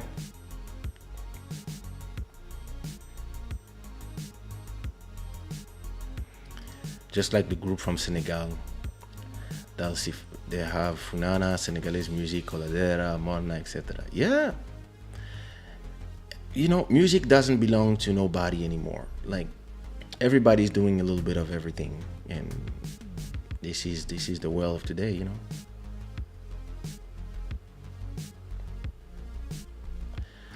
This Kizomba conversation reminds me of Kuduro. The biggest Kuduro song is not even Kuduro. Yep, Dança Kuduro is everything but Kuduro, but yeah, he made millions, and it's there's a difference between the creation of things and then the branding of things and then the commercialization of things. Once money starts pouring in, the people who are trying to make money, they are trying to simplify things for the consumer. And I'm sure that there's 1,000 ways of doing yogurt, but everything is called yogurt. Even if there's so many different, you could categorize differently, but when you are starting to sell something, yeah, you just use something that is that everybody can remember. And yeah, Zouk, Kizomba, Kompa, those are easy words to remember. This is why. And yeah, because and the explosion of Kizomba around the world and of the name is not even the creation of the creators of Kizomba. It is really like Russian, Ukrainian, Spanish, and French, and also in terms of music, Portuguese people, and Portuguese from Cape Verdean, and more Portuguese from Cape Verdean descent than even the Angolans one. Because back in the days, I remember like in 2008 or 2007, it was really like all the parties were more Cape Verdean parties here in Portugal. And in France, it was the Cape Verdeans as well who were pushing that sound. And back then, everybody was saying Cabo Zouk, Cape Verdean Zouk. It's only at a point that the Kizomba festivals began just being the talk of the town. And at that point, everybody starts saying Kizomba for even the things that they used to call Cabo Zouk, Ventuinha, Tarashinha. Everybody starts saying Kizomba because of the rise of the festivals. So it's just evolution, business, etc. Just tell us on a high of life you were when you were on stage with Kassav. I have videos. I was that was crazy. Spread the truth. I'm willing to hear your story with Michael Jackson. Maybe if you meet me one day, I will tell it. I don't talk about it publicly. I feel that 89% of the world doesn't understand the power of a cover song. That's why I make money and everybody else doesn't. Centralized location of this information needs to be a setup. Telling you, that's when the problem begins. Because a lot of people are not serious. A lot of people want to be part of something and then they don't want to put the work. So I already told this story here, but one day I had a conversation and I had a reunion with all the leaders of the Zouk market. Harold Sangamalon from Section Zouk, who was controlling 80% of the market, and all of them, Créole Musique, all the big labels. And they were having a conversation that had nothing with me, but because I had one of the biggest labels at that time, I was also sitting at the table. And I was invited in everything at that time. And at a point, I told everybody, I said, hey, listen, if you don't want one day Zouk to be called Kizomba, you guys need to stop being lazy. And first of all, you need to open. You need to have more people that are not from the West Indies singing Zouk. White people from R&B, hip hop, people from the variété, like we say in French, which is pop music.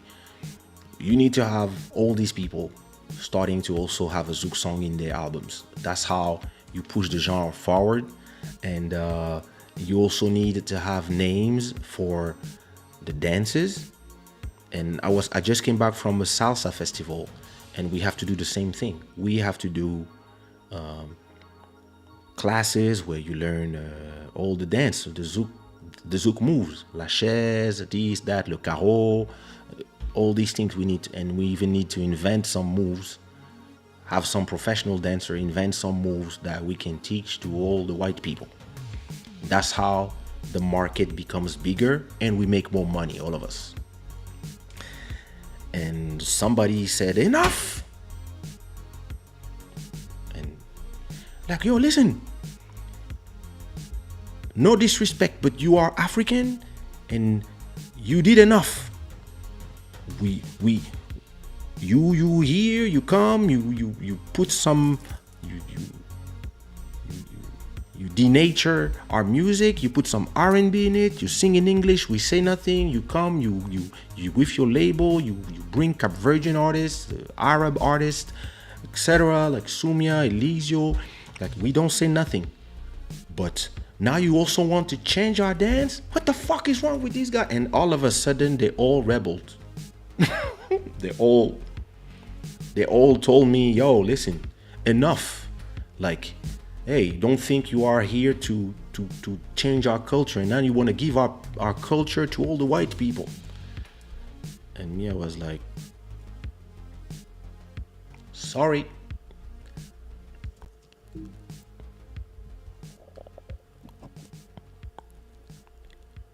Me and all of you, we talk again in 10 years.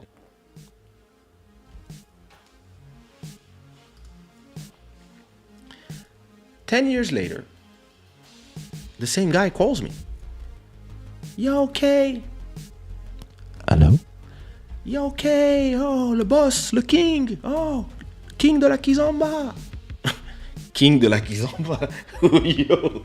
And these guys now are explaining to me that I need to help him to do Kizomba on his label, and he needs some instrumentals. He want to work with my boys, like he want to work with the Malcolm, the GS Pros, the Mark G. He wants like, yo, I want to enter the Kizomba market because hey, now in the West Indies everybody is doing Kizomba, and we know you the guy. And I was like, I'll call you back.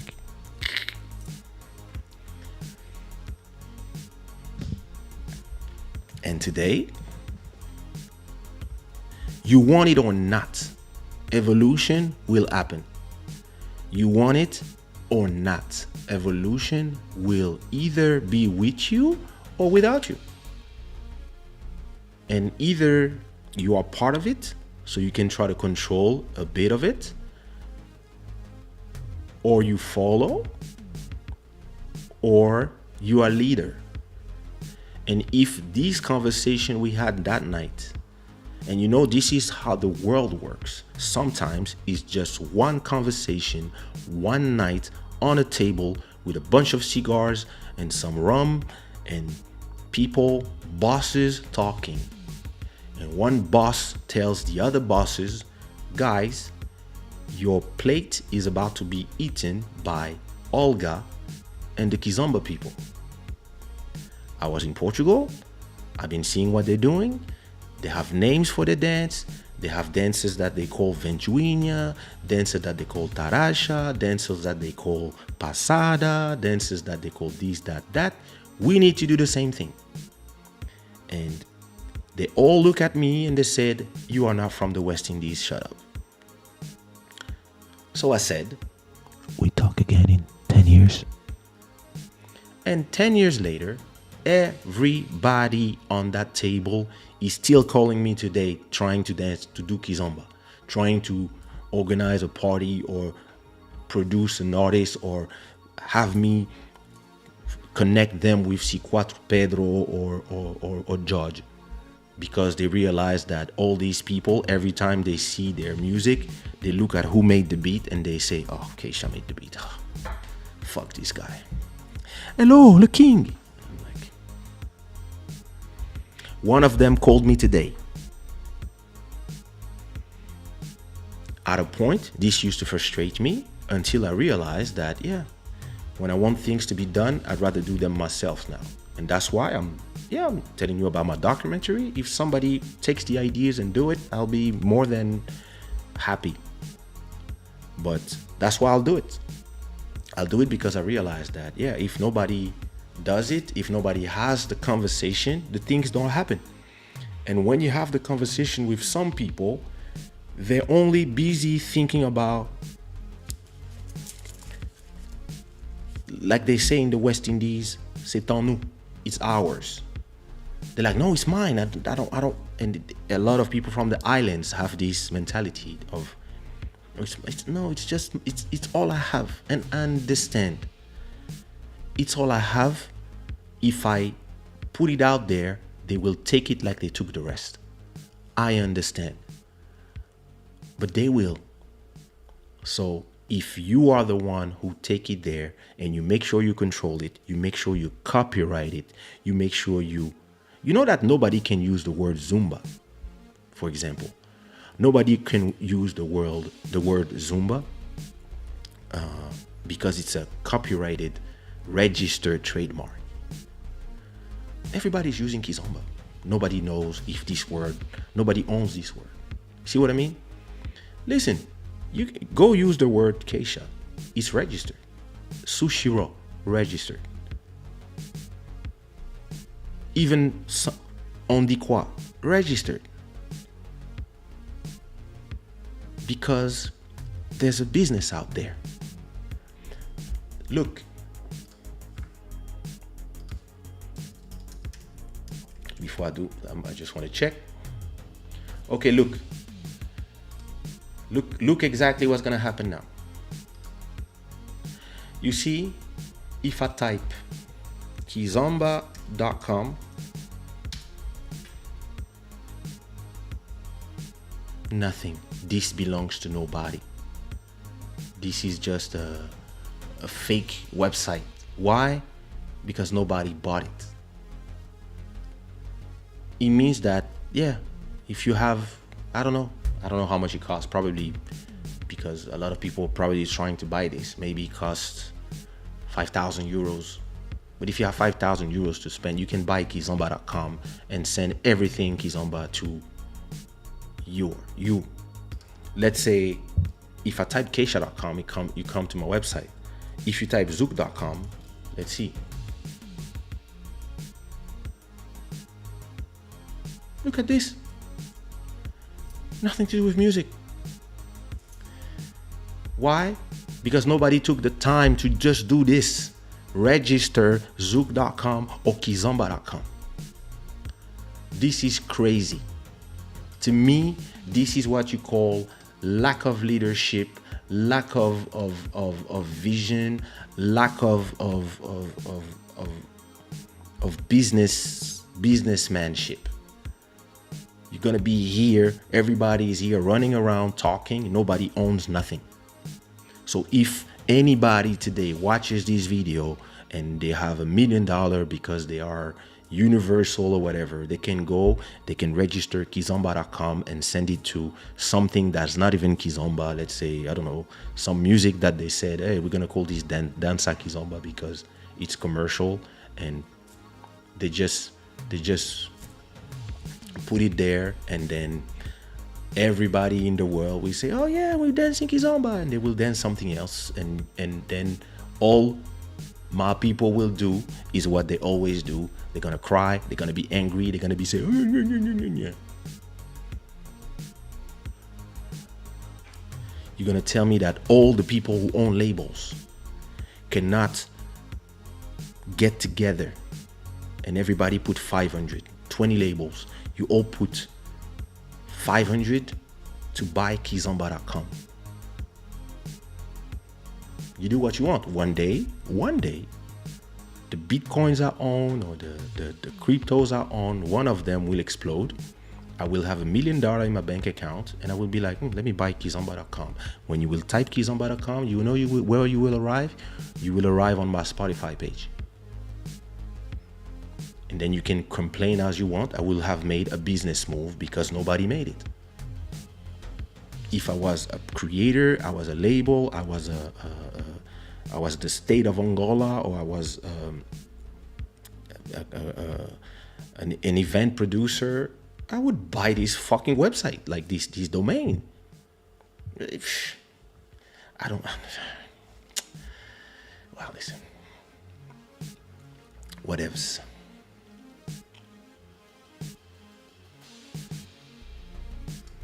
Merci. The hate between the two isn't real on Hispaniola. Yeah, it is crazy. And it makes no sense. Because all this has been, divide and conquer.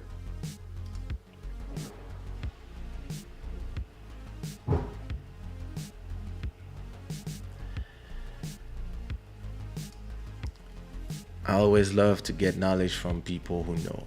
Now I understand why you survived in the music industry for too long. Knowledge is the true key of success. Yes, brother. Knowledge is the only key of success. Bro. Thank you so much. Thanks for sharing little. Yeah. I'm not hungry though. Thank you for sharing a little history on music. Thank you, my pleasure. I mean, I'm just, there's so much to learn that I don't know. Merci beaucoup, Clifton. Did you get dizzy for spinning? Super dizzy.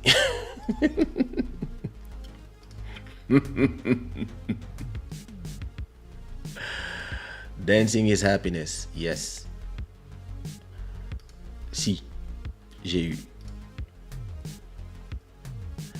Sometimes you just want to enjoy the art for the art without having a philosophical debate about it. Yes, Ellis. And this is what is crazy to me, is all those people, they just want to have debates and be angry about the others, and they only care about what's happening on the other person's garden instead of taking care of their own flowers.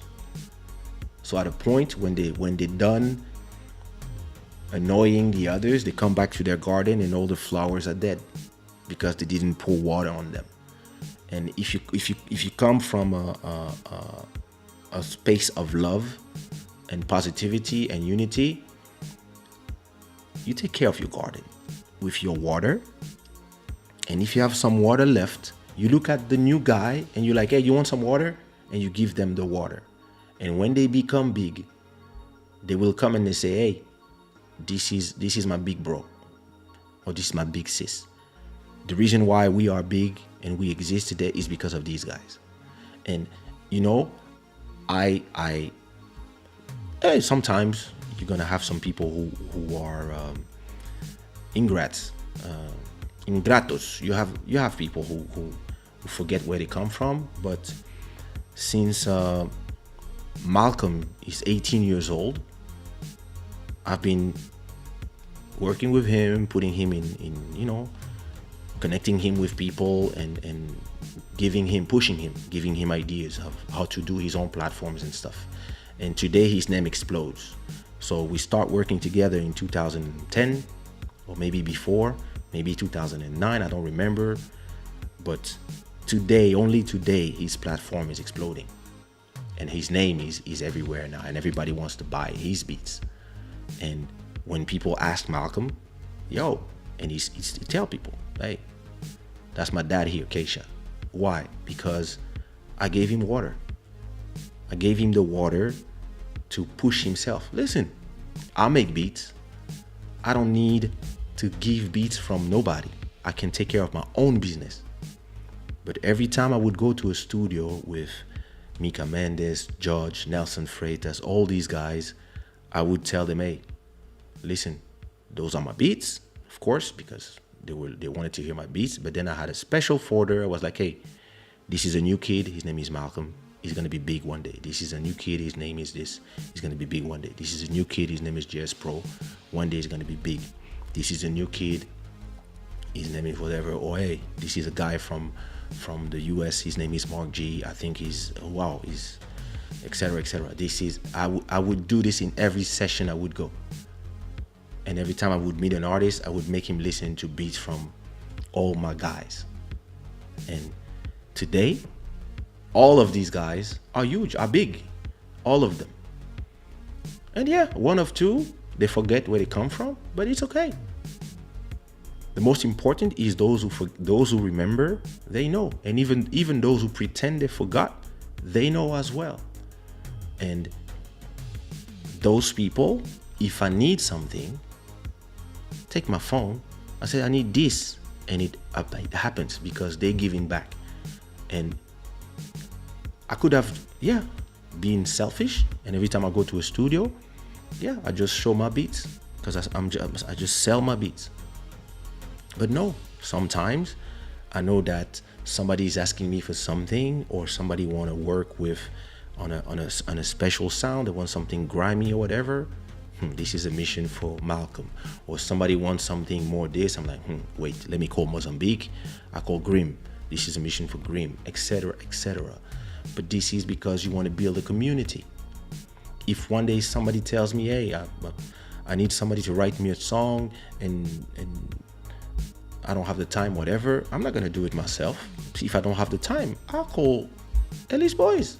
I say, hey, listen, I got a girl from Shada gang. She writes. She's you know what I mean?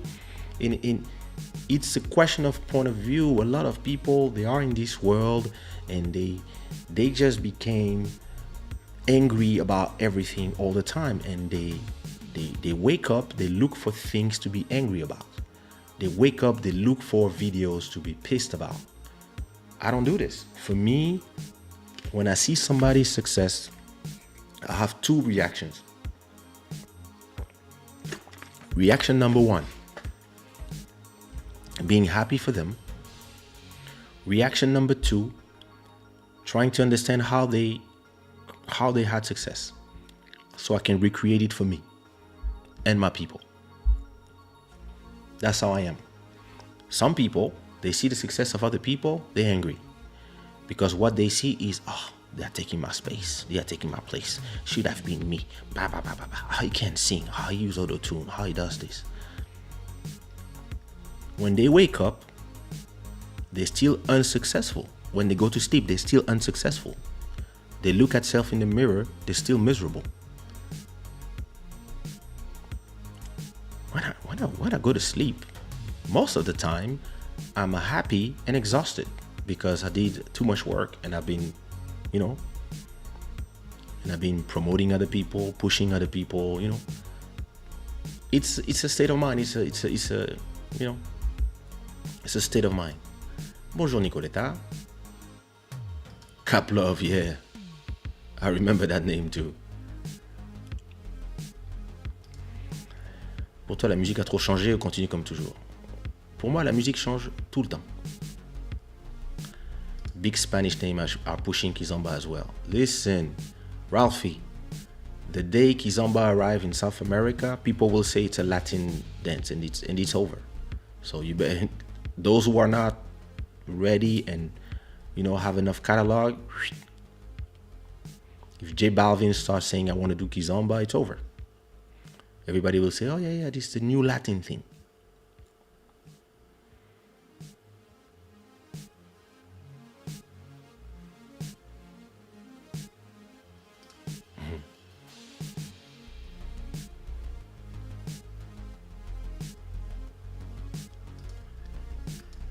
Thank you. I mean, I do what I can.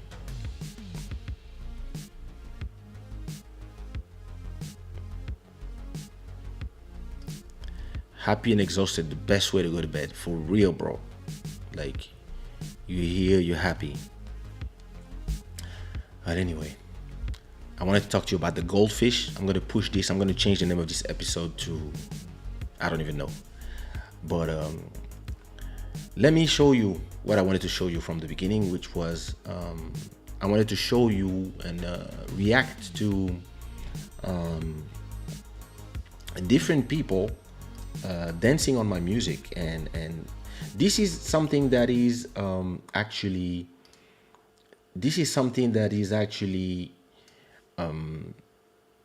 going to for real. This is going to the spirit of the master is always trying to help out the weak to gain something. Sensei, digital sensei.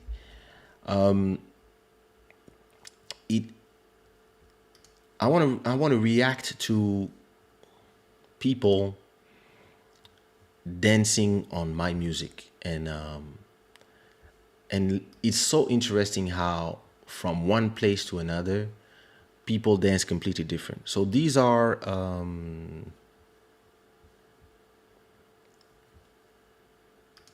I love this song. When I heard it, I was like, yo, Kizomba is already considered Latin genre because of the ballroom style and the fact that it's sung in Portuguese. That is true. It is true. I was thinking this while I was talking. Okay, check this out. The first thing I want to react to is these dancers. Let me make sure the sound from Chrome is not too loud. Is those two people dancing on let me put it at 80%. Yeah, it's from Rio de Janeiro in Brazil. So of course they are dancing Lambazouk. Oh, don't tell me you're not gonna work. Oh my god. I don't know why my Chrome is slow. Oh my god. Okay.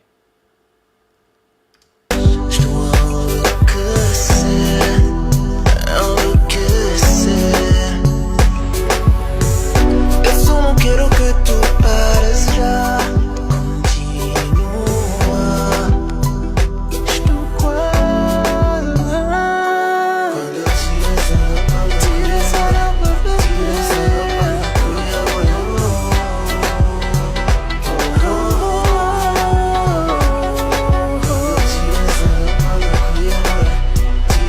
roupa,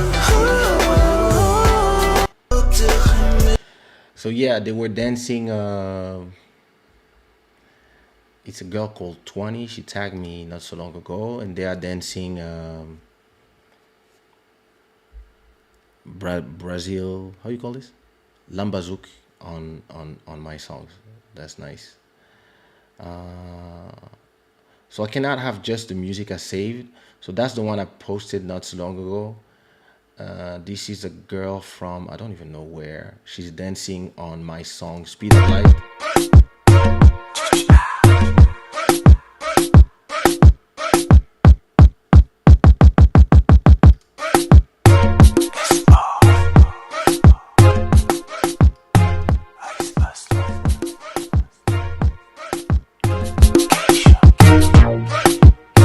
moving at the speed of light.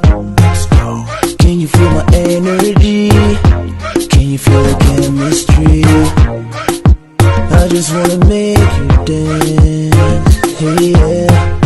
Transmit the beat in me, straight through the heart, yeah. What I'm gonna do, I always want to do. Sing a melody and make you feel me. Take my hands and move your feet. I'm on the floor, into the speed of love. Take my hands and move your feet. I'm on the floor, into the speed of love. Even Okay, this one is called what's her name? Her name is Agua Official. I'm not sure where she come from. And yeah, I think this style is called lady style. Where she come from? She's a specialist in twerk and reggaeton. I have no idea where she lives. Brazil. So what is interesting is here for me is that everybody is dancing on my music in a different way, and that's cool.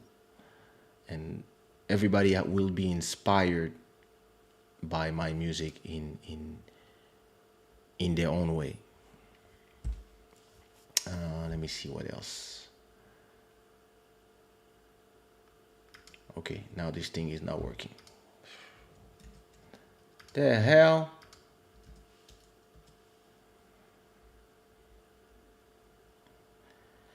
Transmit the beat in me, straight to the heart. What's going on with my mouse? My mouse doesn't want to scroll down. Oh my god. Oh, great. I'm gonna have to quit this. Wait.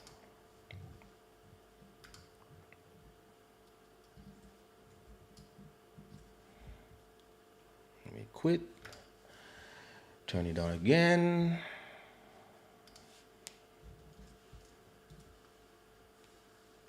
Is it my mouse?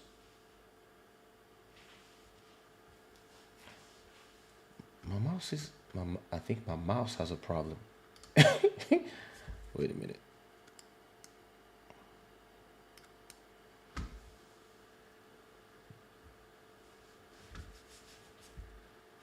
Okay, interesting. My mouse doesn't want to scroll anymore. Oh, there you go. It's working again. So, yeah, it's called Lady Styling, the way she was dancing. She's from Brazil as well. Kizomba is heavy in Spain, but there is no major name singing in Spanish. We are trying to take advantage of this. This is a very... Sorry. We are trying to take this. Yeah, this is a good strategy that you're doing with DDS. I love your music. Thank you, Nicoletta. Amazing lady styling. Thanks. It's interesting, lady styling. It's yeah,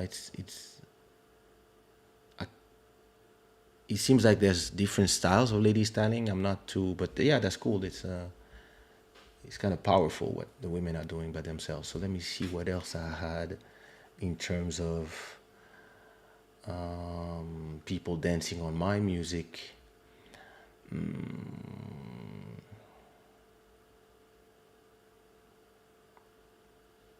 Now this is Sara Lopez. So this is she's one of the biggest women in Kizomba and lady styling as a dancer.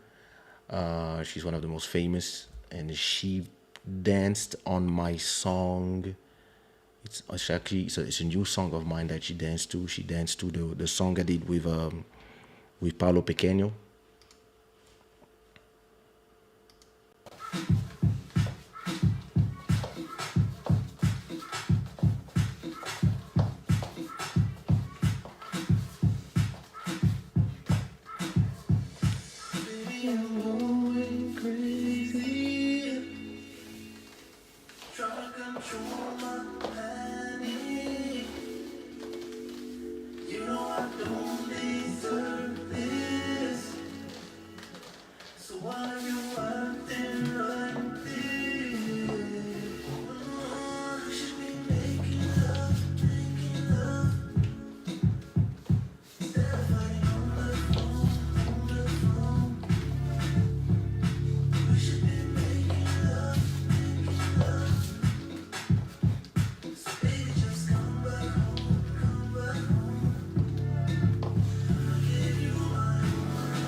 So on my own, when I repost this, I replace with the right music. But this is her post, and so not only it is great to see how artists are inspired by your own art in your own art, but another thing that is great is that in terms of promotion, when you have an artist like Sara who has tons of followers, she's Spanish if I remember well. When you have an artist like her, and you have almost 80,000 views, instead of complaining, enjoy the amazing promotion that you get from dancers. How many comments? Look at this. And amazing song, amazing dancing, and you have, look, comments and comments and comments and comments in all languages. And that you have comments.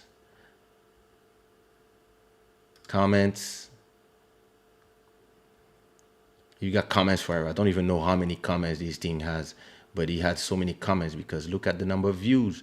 This is an amazing promo. You see what I mean?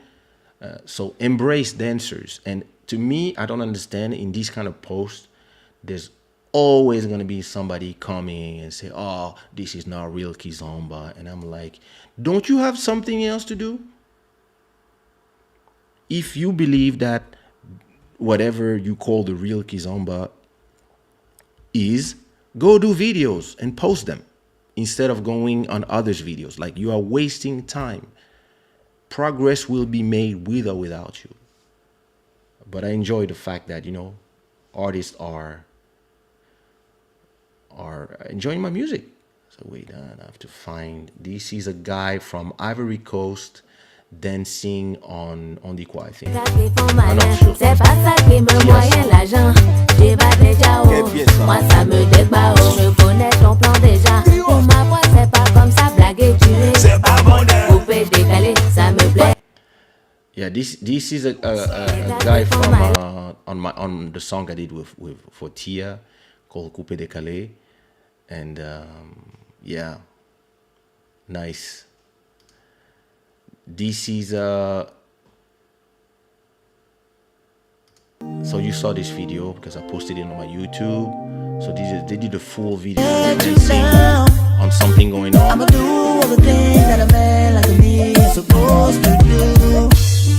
Come and dance with me till the morning light. We gon' be just the way that a man and a girl are supposed to be. Hey baby, I got the feeling that we gon' be together for a while. It's the DJ that bought those songs. We gon' party on it, party on it, party on it. We got something going on. So this is Bev Flowers, and interestingly, a lot of people were there, of course, in the comments debating if this was compa or kizomba. Actually, this is compa that they're dancing, and it's she danced compa, she danced kizomba, she danced other genres, and she I know in that video and some other videos, she gets a lot of ignorance from people who don't know what they talk about, because they always come to her to talk about this is kizomba, when no, she's a dance instructor. She knows the difference between kizomba and compa and zouk because she danced all three. And all these dances, there's a reason why they all look the same and sound the same because they all come from the same place. What else do I have in my saved? Oh, this is a girl dancing on my Diamantero track. Come on! Princess K, come on!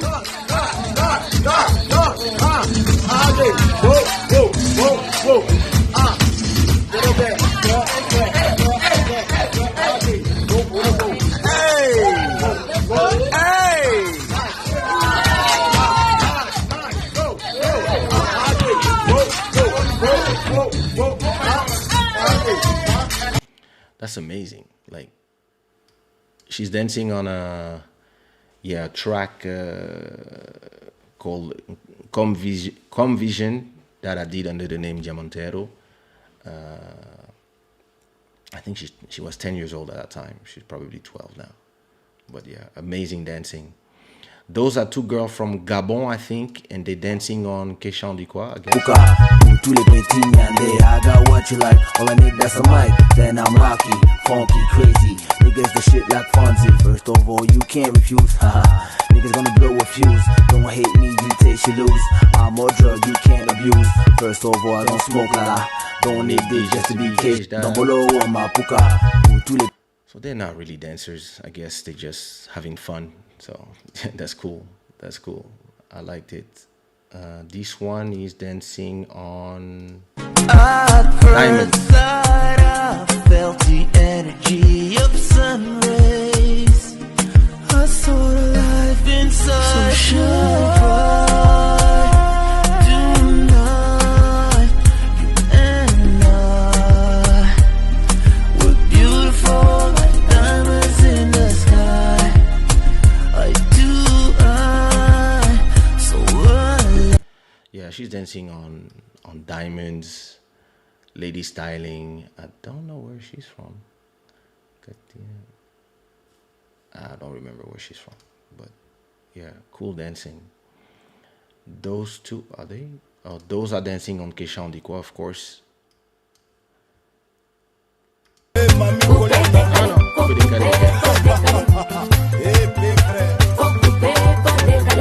Yeah, those are dancing on Coupé de Calais. Those are dancing on what Coupé de Calais as well.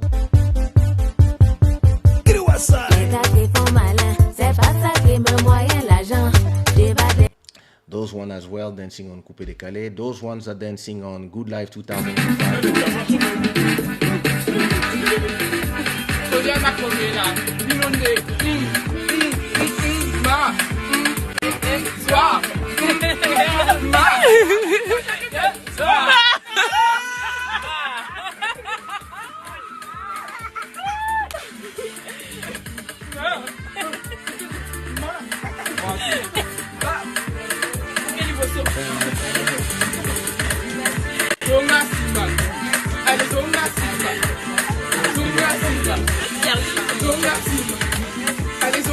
Same thing here. It's the same debate for everyone, I guess. On that one, instead of enjoying those guys enjoying themselves in a barbecue, people in the comments start having discussions and conversations about, is the song coming from Congo or Ivory Coast? And everybody, no, that's from Ivory Coast. And others would, no, it's from Kaysha. Kaysha is from Congo, so he's from Congo. And me, I was like, and everybody was tagging me. So I say something. I didn't say nothing because I was like, you guys online cannot enjoy watching people enjoying music and always trying to divide each other. And it always have to be a debate. Is it from Congo or is it from Ivory Coast?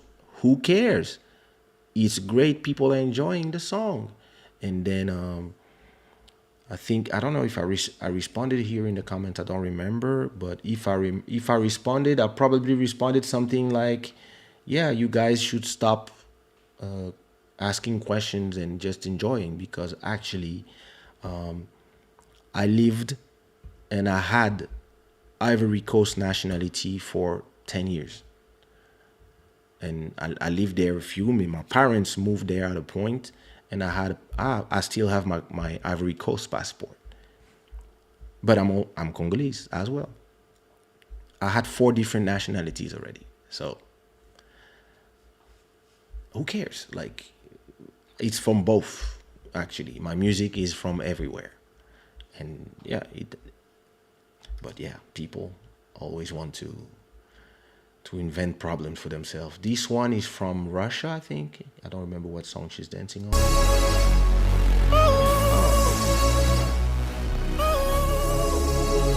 What song is this? Shape of You, a remix of Shape of You.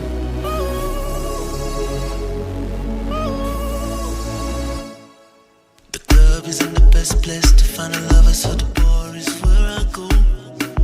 Me and my friends at the table doing shots, drinking fast, and we talk slow. You come over and start up a conversation with just me, and trust me, I'll give it a chance now. Take my hand, stop, put Venom Man on the jukebox, and then we started dancing. I'm singing like, girl, you know your love was handmade for somebody like me. Come on out, follow my lead. So I guess she's Russian. Yeah, from the comments, everybody's talking Russian. Yeah, I like this video. I don't think it was. I mean, I think it was Lady Styling. I'm not sure. It sounded like a little bit of Lady Styling with maybe probably a little bit of hip hop and a little bit of classical music. So it was interesting. What else do I have of people dancing? It's too bad because on the web, on the phone is easier because I only have people dancing on my music. This is a class of kids dancing on The Weekend.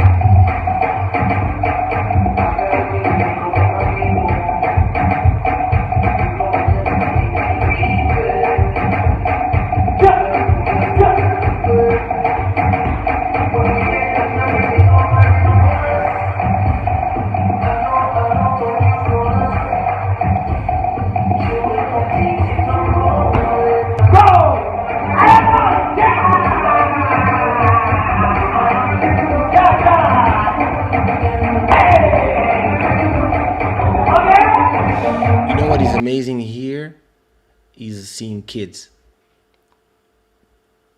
dancing to your music, enjoying, learning to dance on your music. Like when I started making music, the parents of these kids were probably, I don't know, 10 years old, 8 years old, and now you have their kids who are learning on my music. That's beautiful to me. That is really something that is beautiful. This is in Kiev. I think those people are from Ukraine. Yeah, they did a song. They did a whole music video on my song "Kiss Me, Kiss Me."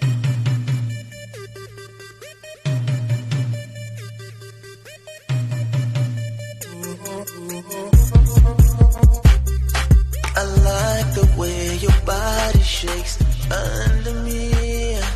The way you come just seems like we infinite. I like the way you crawl the between them sheets.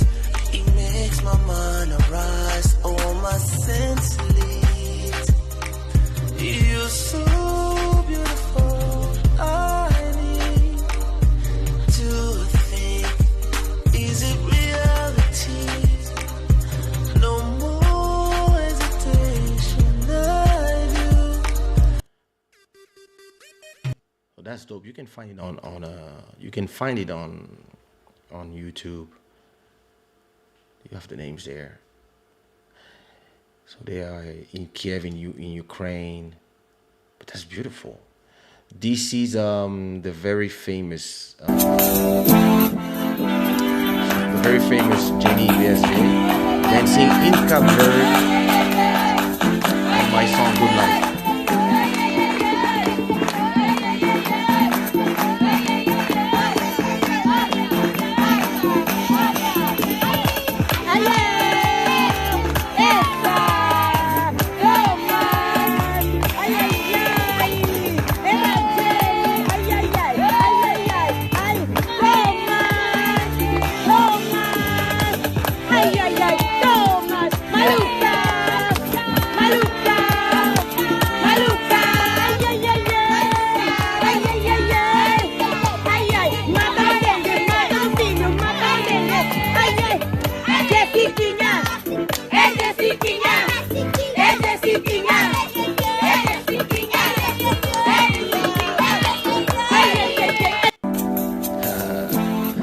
That's amazing. So this is my song "Good Life" 2005, and it's amazing. Like she's actually a Congolese girl from Belgium, and she's so famous because she has this video that went viral, and she was even on Ellen. So yeah, and she did one on my songs. I was super happy. That was great. And well, you know, these people are from where?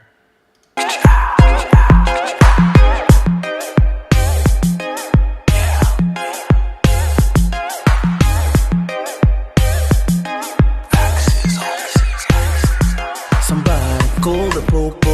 He ain't safe no more. We gotta do something. Let's go. I'm talking about this girl. She's taking over. I must surrender. She's been making a fool of me, and she would do that. I'm mixing Zumba or Aqua Zumba, and those are things that you probably have to do in the underwater, you know, Zumba and Aqua Zumba. I mean, hey, you know, that's great. What is this?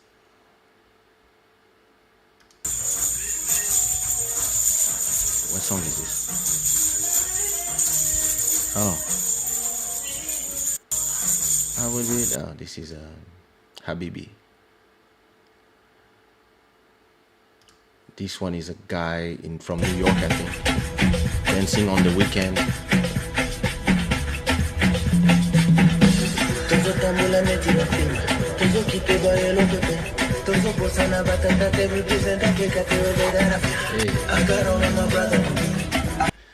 Well, anyway, you know, I got so many. This is Kelina on One Day.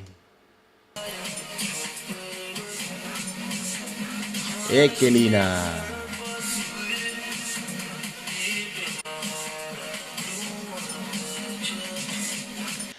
That's great to know that you have so many people being inspired, and I have so many more.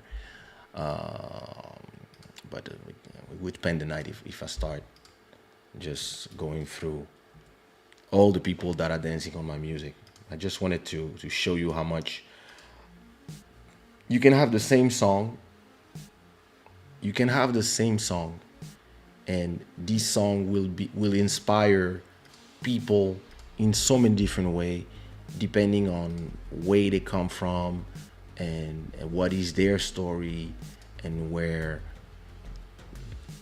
they want to take their body to the song.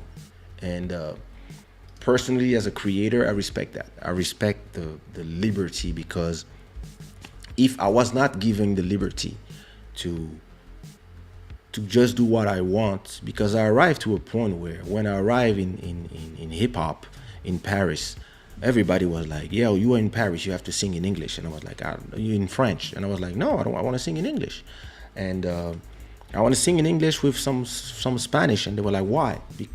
Because the rap I listen to is in English, but you speak French. I say, yeah, I also speak English, and I also speak Spanish, and I also speak a little bit of Portuguese back then, and Lingala. So I can choose. I have the luxury to be able to choose. When people start hating, they were like, no, you have to do it like us. And that's why I didn't stay in hip hop. But then I use everything I learned in hip hop to do my little genre zouk, my little zouk style. And this created a revolution back in 99, 98 in the West Indies. And then you had a lot of people that follow and a lot of people that got inspired by that. And those people inspired other people who today are changing the sound of Kizomba, the sound of Zouk, the sound of Kompa. And that's the beauty of it. The beauty of it is that dance, like every other art form, is a moving target. It's always in evolution, and every new dancer is potentially changing a style, changing a new, bringing a new step or inventing a new step, or maybe they discover Kizomba and all their life they've been a krump dancer, and then they incorporate Kizomba into krump or krump into Kizomba. And maybe a Zouk person will dance Kizomba a different way because they will put some Zouk movements in it, or Kompa, and that's the beauty of it. But of course, it is important for you to know what you are dealing with, learning, like I did when I start doing Zouk music. I wanted to learn about Zouk. I wanted to learn what it was, where it came from, who did it, who invented. I wanted to pay respect to the people who came before me, but that was me. It doesn't mean that I impose to everybody who want to do Zouk, or want to do Kizomba, or want to do any of these genre. I'm not gonna impose them that they have to pay their dues to who was before them, or learn who did what.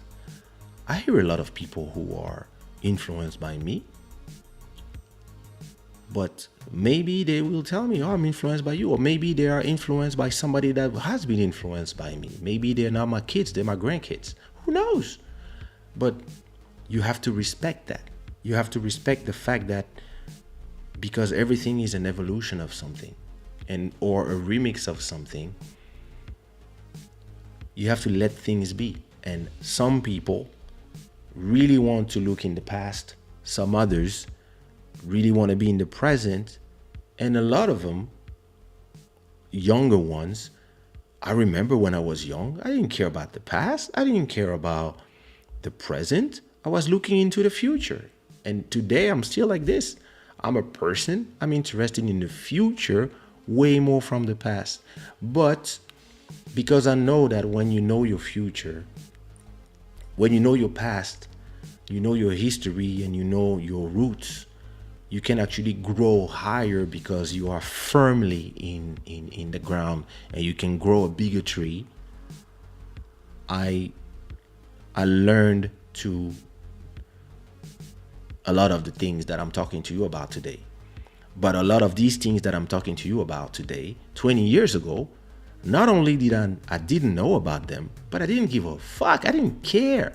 I was not interested in who invented Zouk, who invented Kizomba, da, da, da. I didn't even know where Cape Verde was, Angola, all these places. It's like, I remember when my cousin, rest in peace, Syndica, when he introduced me to Isabel dos Santos before we were like, so that was in 2001. So that was 20 years ago. He introduced me to his new girlfriend, and we were all in our 20s, and he told me, hey, this is my girlfriend, da da da da. She's from Angola, and I was like, where? I never at that time. All I knew, and at that time there was war in Congo, and me and him and we were in exile, so we didn't go in Congo for 10 years at that time. So I didn't know about it, and I even was angry at it because of seeing my parents sad about the war. So I was in my head, I was about France, Paris, Brussels, Belgium, and New York because of hip hop. And I didn't care, and I didn't even know when he told me, hey, she's from Angola, her name is Isabel. I was like, oh yeah, nice meeting you, but I didn't know where her country was, not because I was dumb, just because I didn't have no reason to be interested by it at that time, not knowing that one day I would do a track called Musicquarian that would be #1 there. And then I was like, oh my God, this is our neighbors. But I didn't even know the history of our countries. I didn't know the history about the Bantu people. I didn't know the history about the Kingdom of Congo. I didn't know that most Haitians are 50% Congo, because they came from boats that came from the Congo Kingdom. I didn't know that about their DNA. I didn't know all of these things because when I was 20, all I wanted to do was dance, make music, have fun, meet pretty girls. That's all I cared about. And build my empire. When I got, I don't know, maybe 6-7 years ago, when I got 40, 37, that's when I start asking myself a lot of questions. Like, oh, what is compa? Where did compa come from? What is Zouk? Where Zouk came from? Where all these things came from? And maybe because I'm very stable now in my life, I travel less, I make good money, I'm in a different situation of my life, and I want to learn about all these genres that help me so much in my life. I start exploring the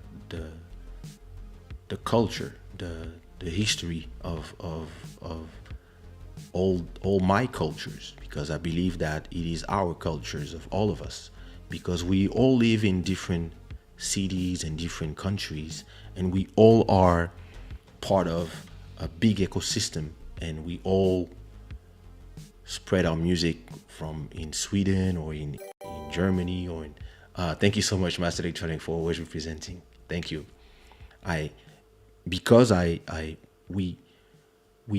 When, for example, Master Electronic, you live in Sweden. So when you listen to Congolese music in Sweden, you are taking our culture out there. And you are, maybe one day there will be a Swedish guy who will want to do Congolese music sang in Swedish. I don't know if you say Swedish, but in the Sweden language. Why not? And maybe they will have discovered that sound in your home, and they will want to incorporate a little bit of it or whatever, and maybe this will create a whole genre. This is how music spreads itself, especially in the days of the internet, where this video, maybe somebody's watching from China.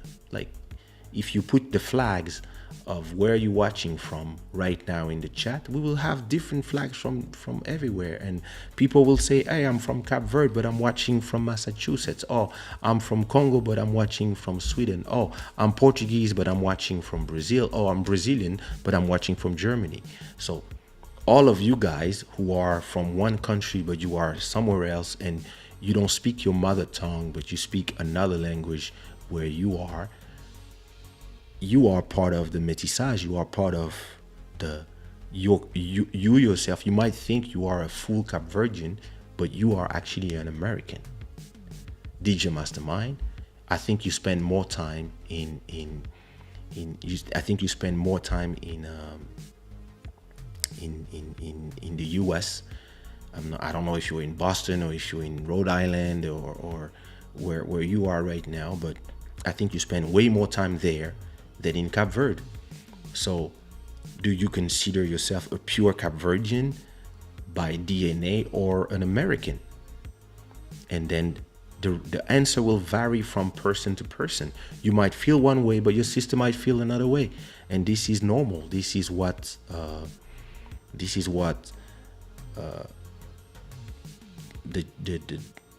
blending of culture is about.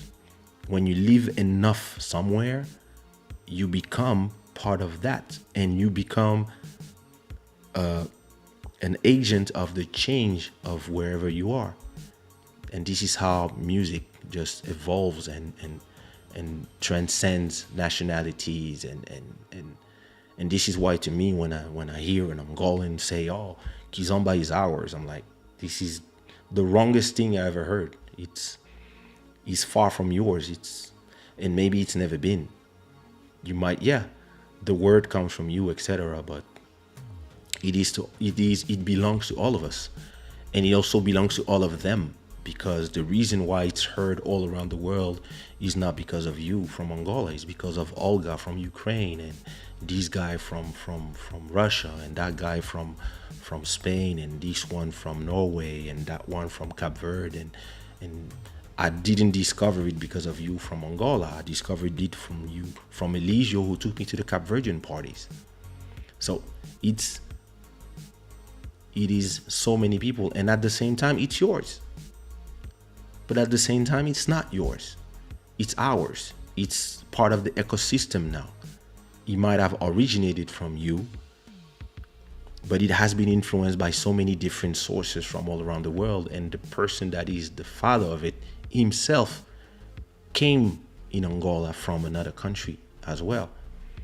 And one of the other person who popularized it by singing in English, the first one, and putting it all around the world, who's Kaysha, is from Portugal and Congo. So who's the owner? Nobody. Art is free. Art has no passport. Art has no nationality. That's going to be the title of this episode. Art has no nationality. And on this end, I will one day play your songs in the train. I don't know what the consequences will be. I'll give you the right song to play. Listen, it's been an amazing conversation to have. I love when I come to talk about something and I end up having to change the title of the episode because I completely talked about something else. This is amazing. I love the fact that we can have conversations and agreements and disagreement and all learn from each other.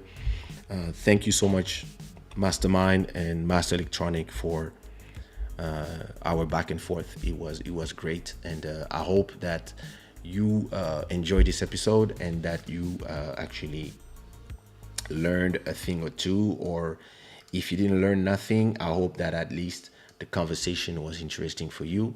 I'm going to leave you, since we are in Davagani mode, I'm going to leave you with a song. So I hope everybody go and listen to Davagani on...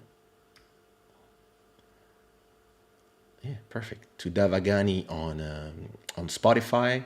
So this is Davagani. That's what you've been listening in the back the whole time. This is one of my projects. It's that type of music that you've been hearing the whole episode. And I'm going to play you a song called A Million.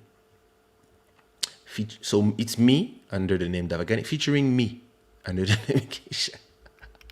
Yeah, I'm crazy like that. And it's actually a great song that I love. And if you enjoyed this conversation, put a heart in the chat. If you don't, maybe a lot of them are sleeping already. If you're not sleeping, put a heart in the chat, or a fire, or the flag of where you represent. And I hope you enjoyed this conversation, and I will see you again Sunday when we will talk about the goldfish, because yeah, for episode 83 already. Thank you so much. Thank you to the 300 and something people who were there tonight. It was fun, and I got a peanut.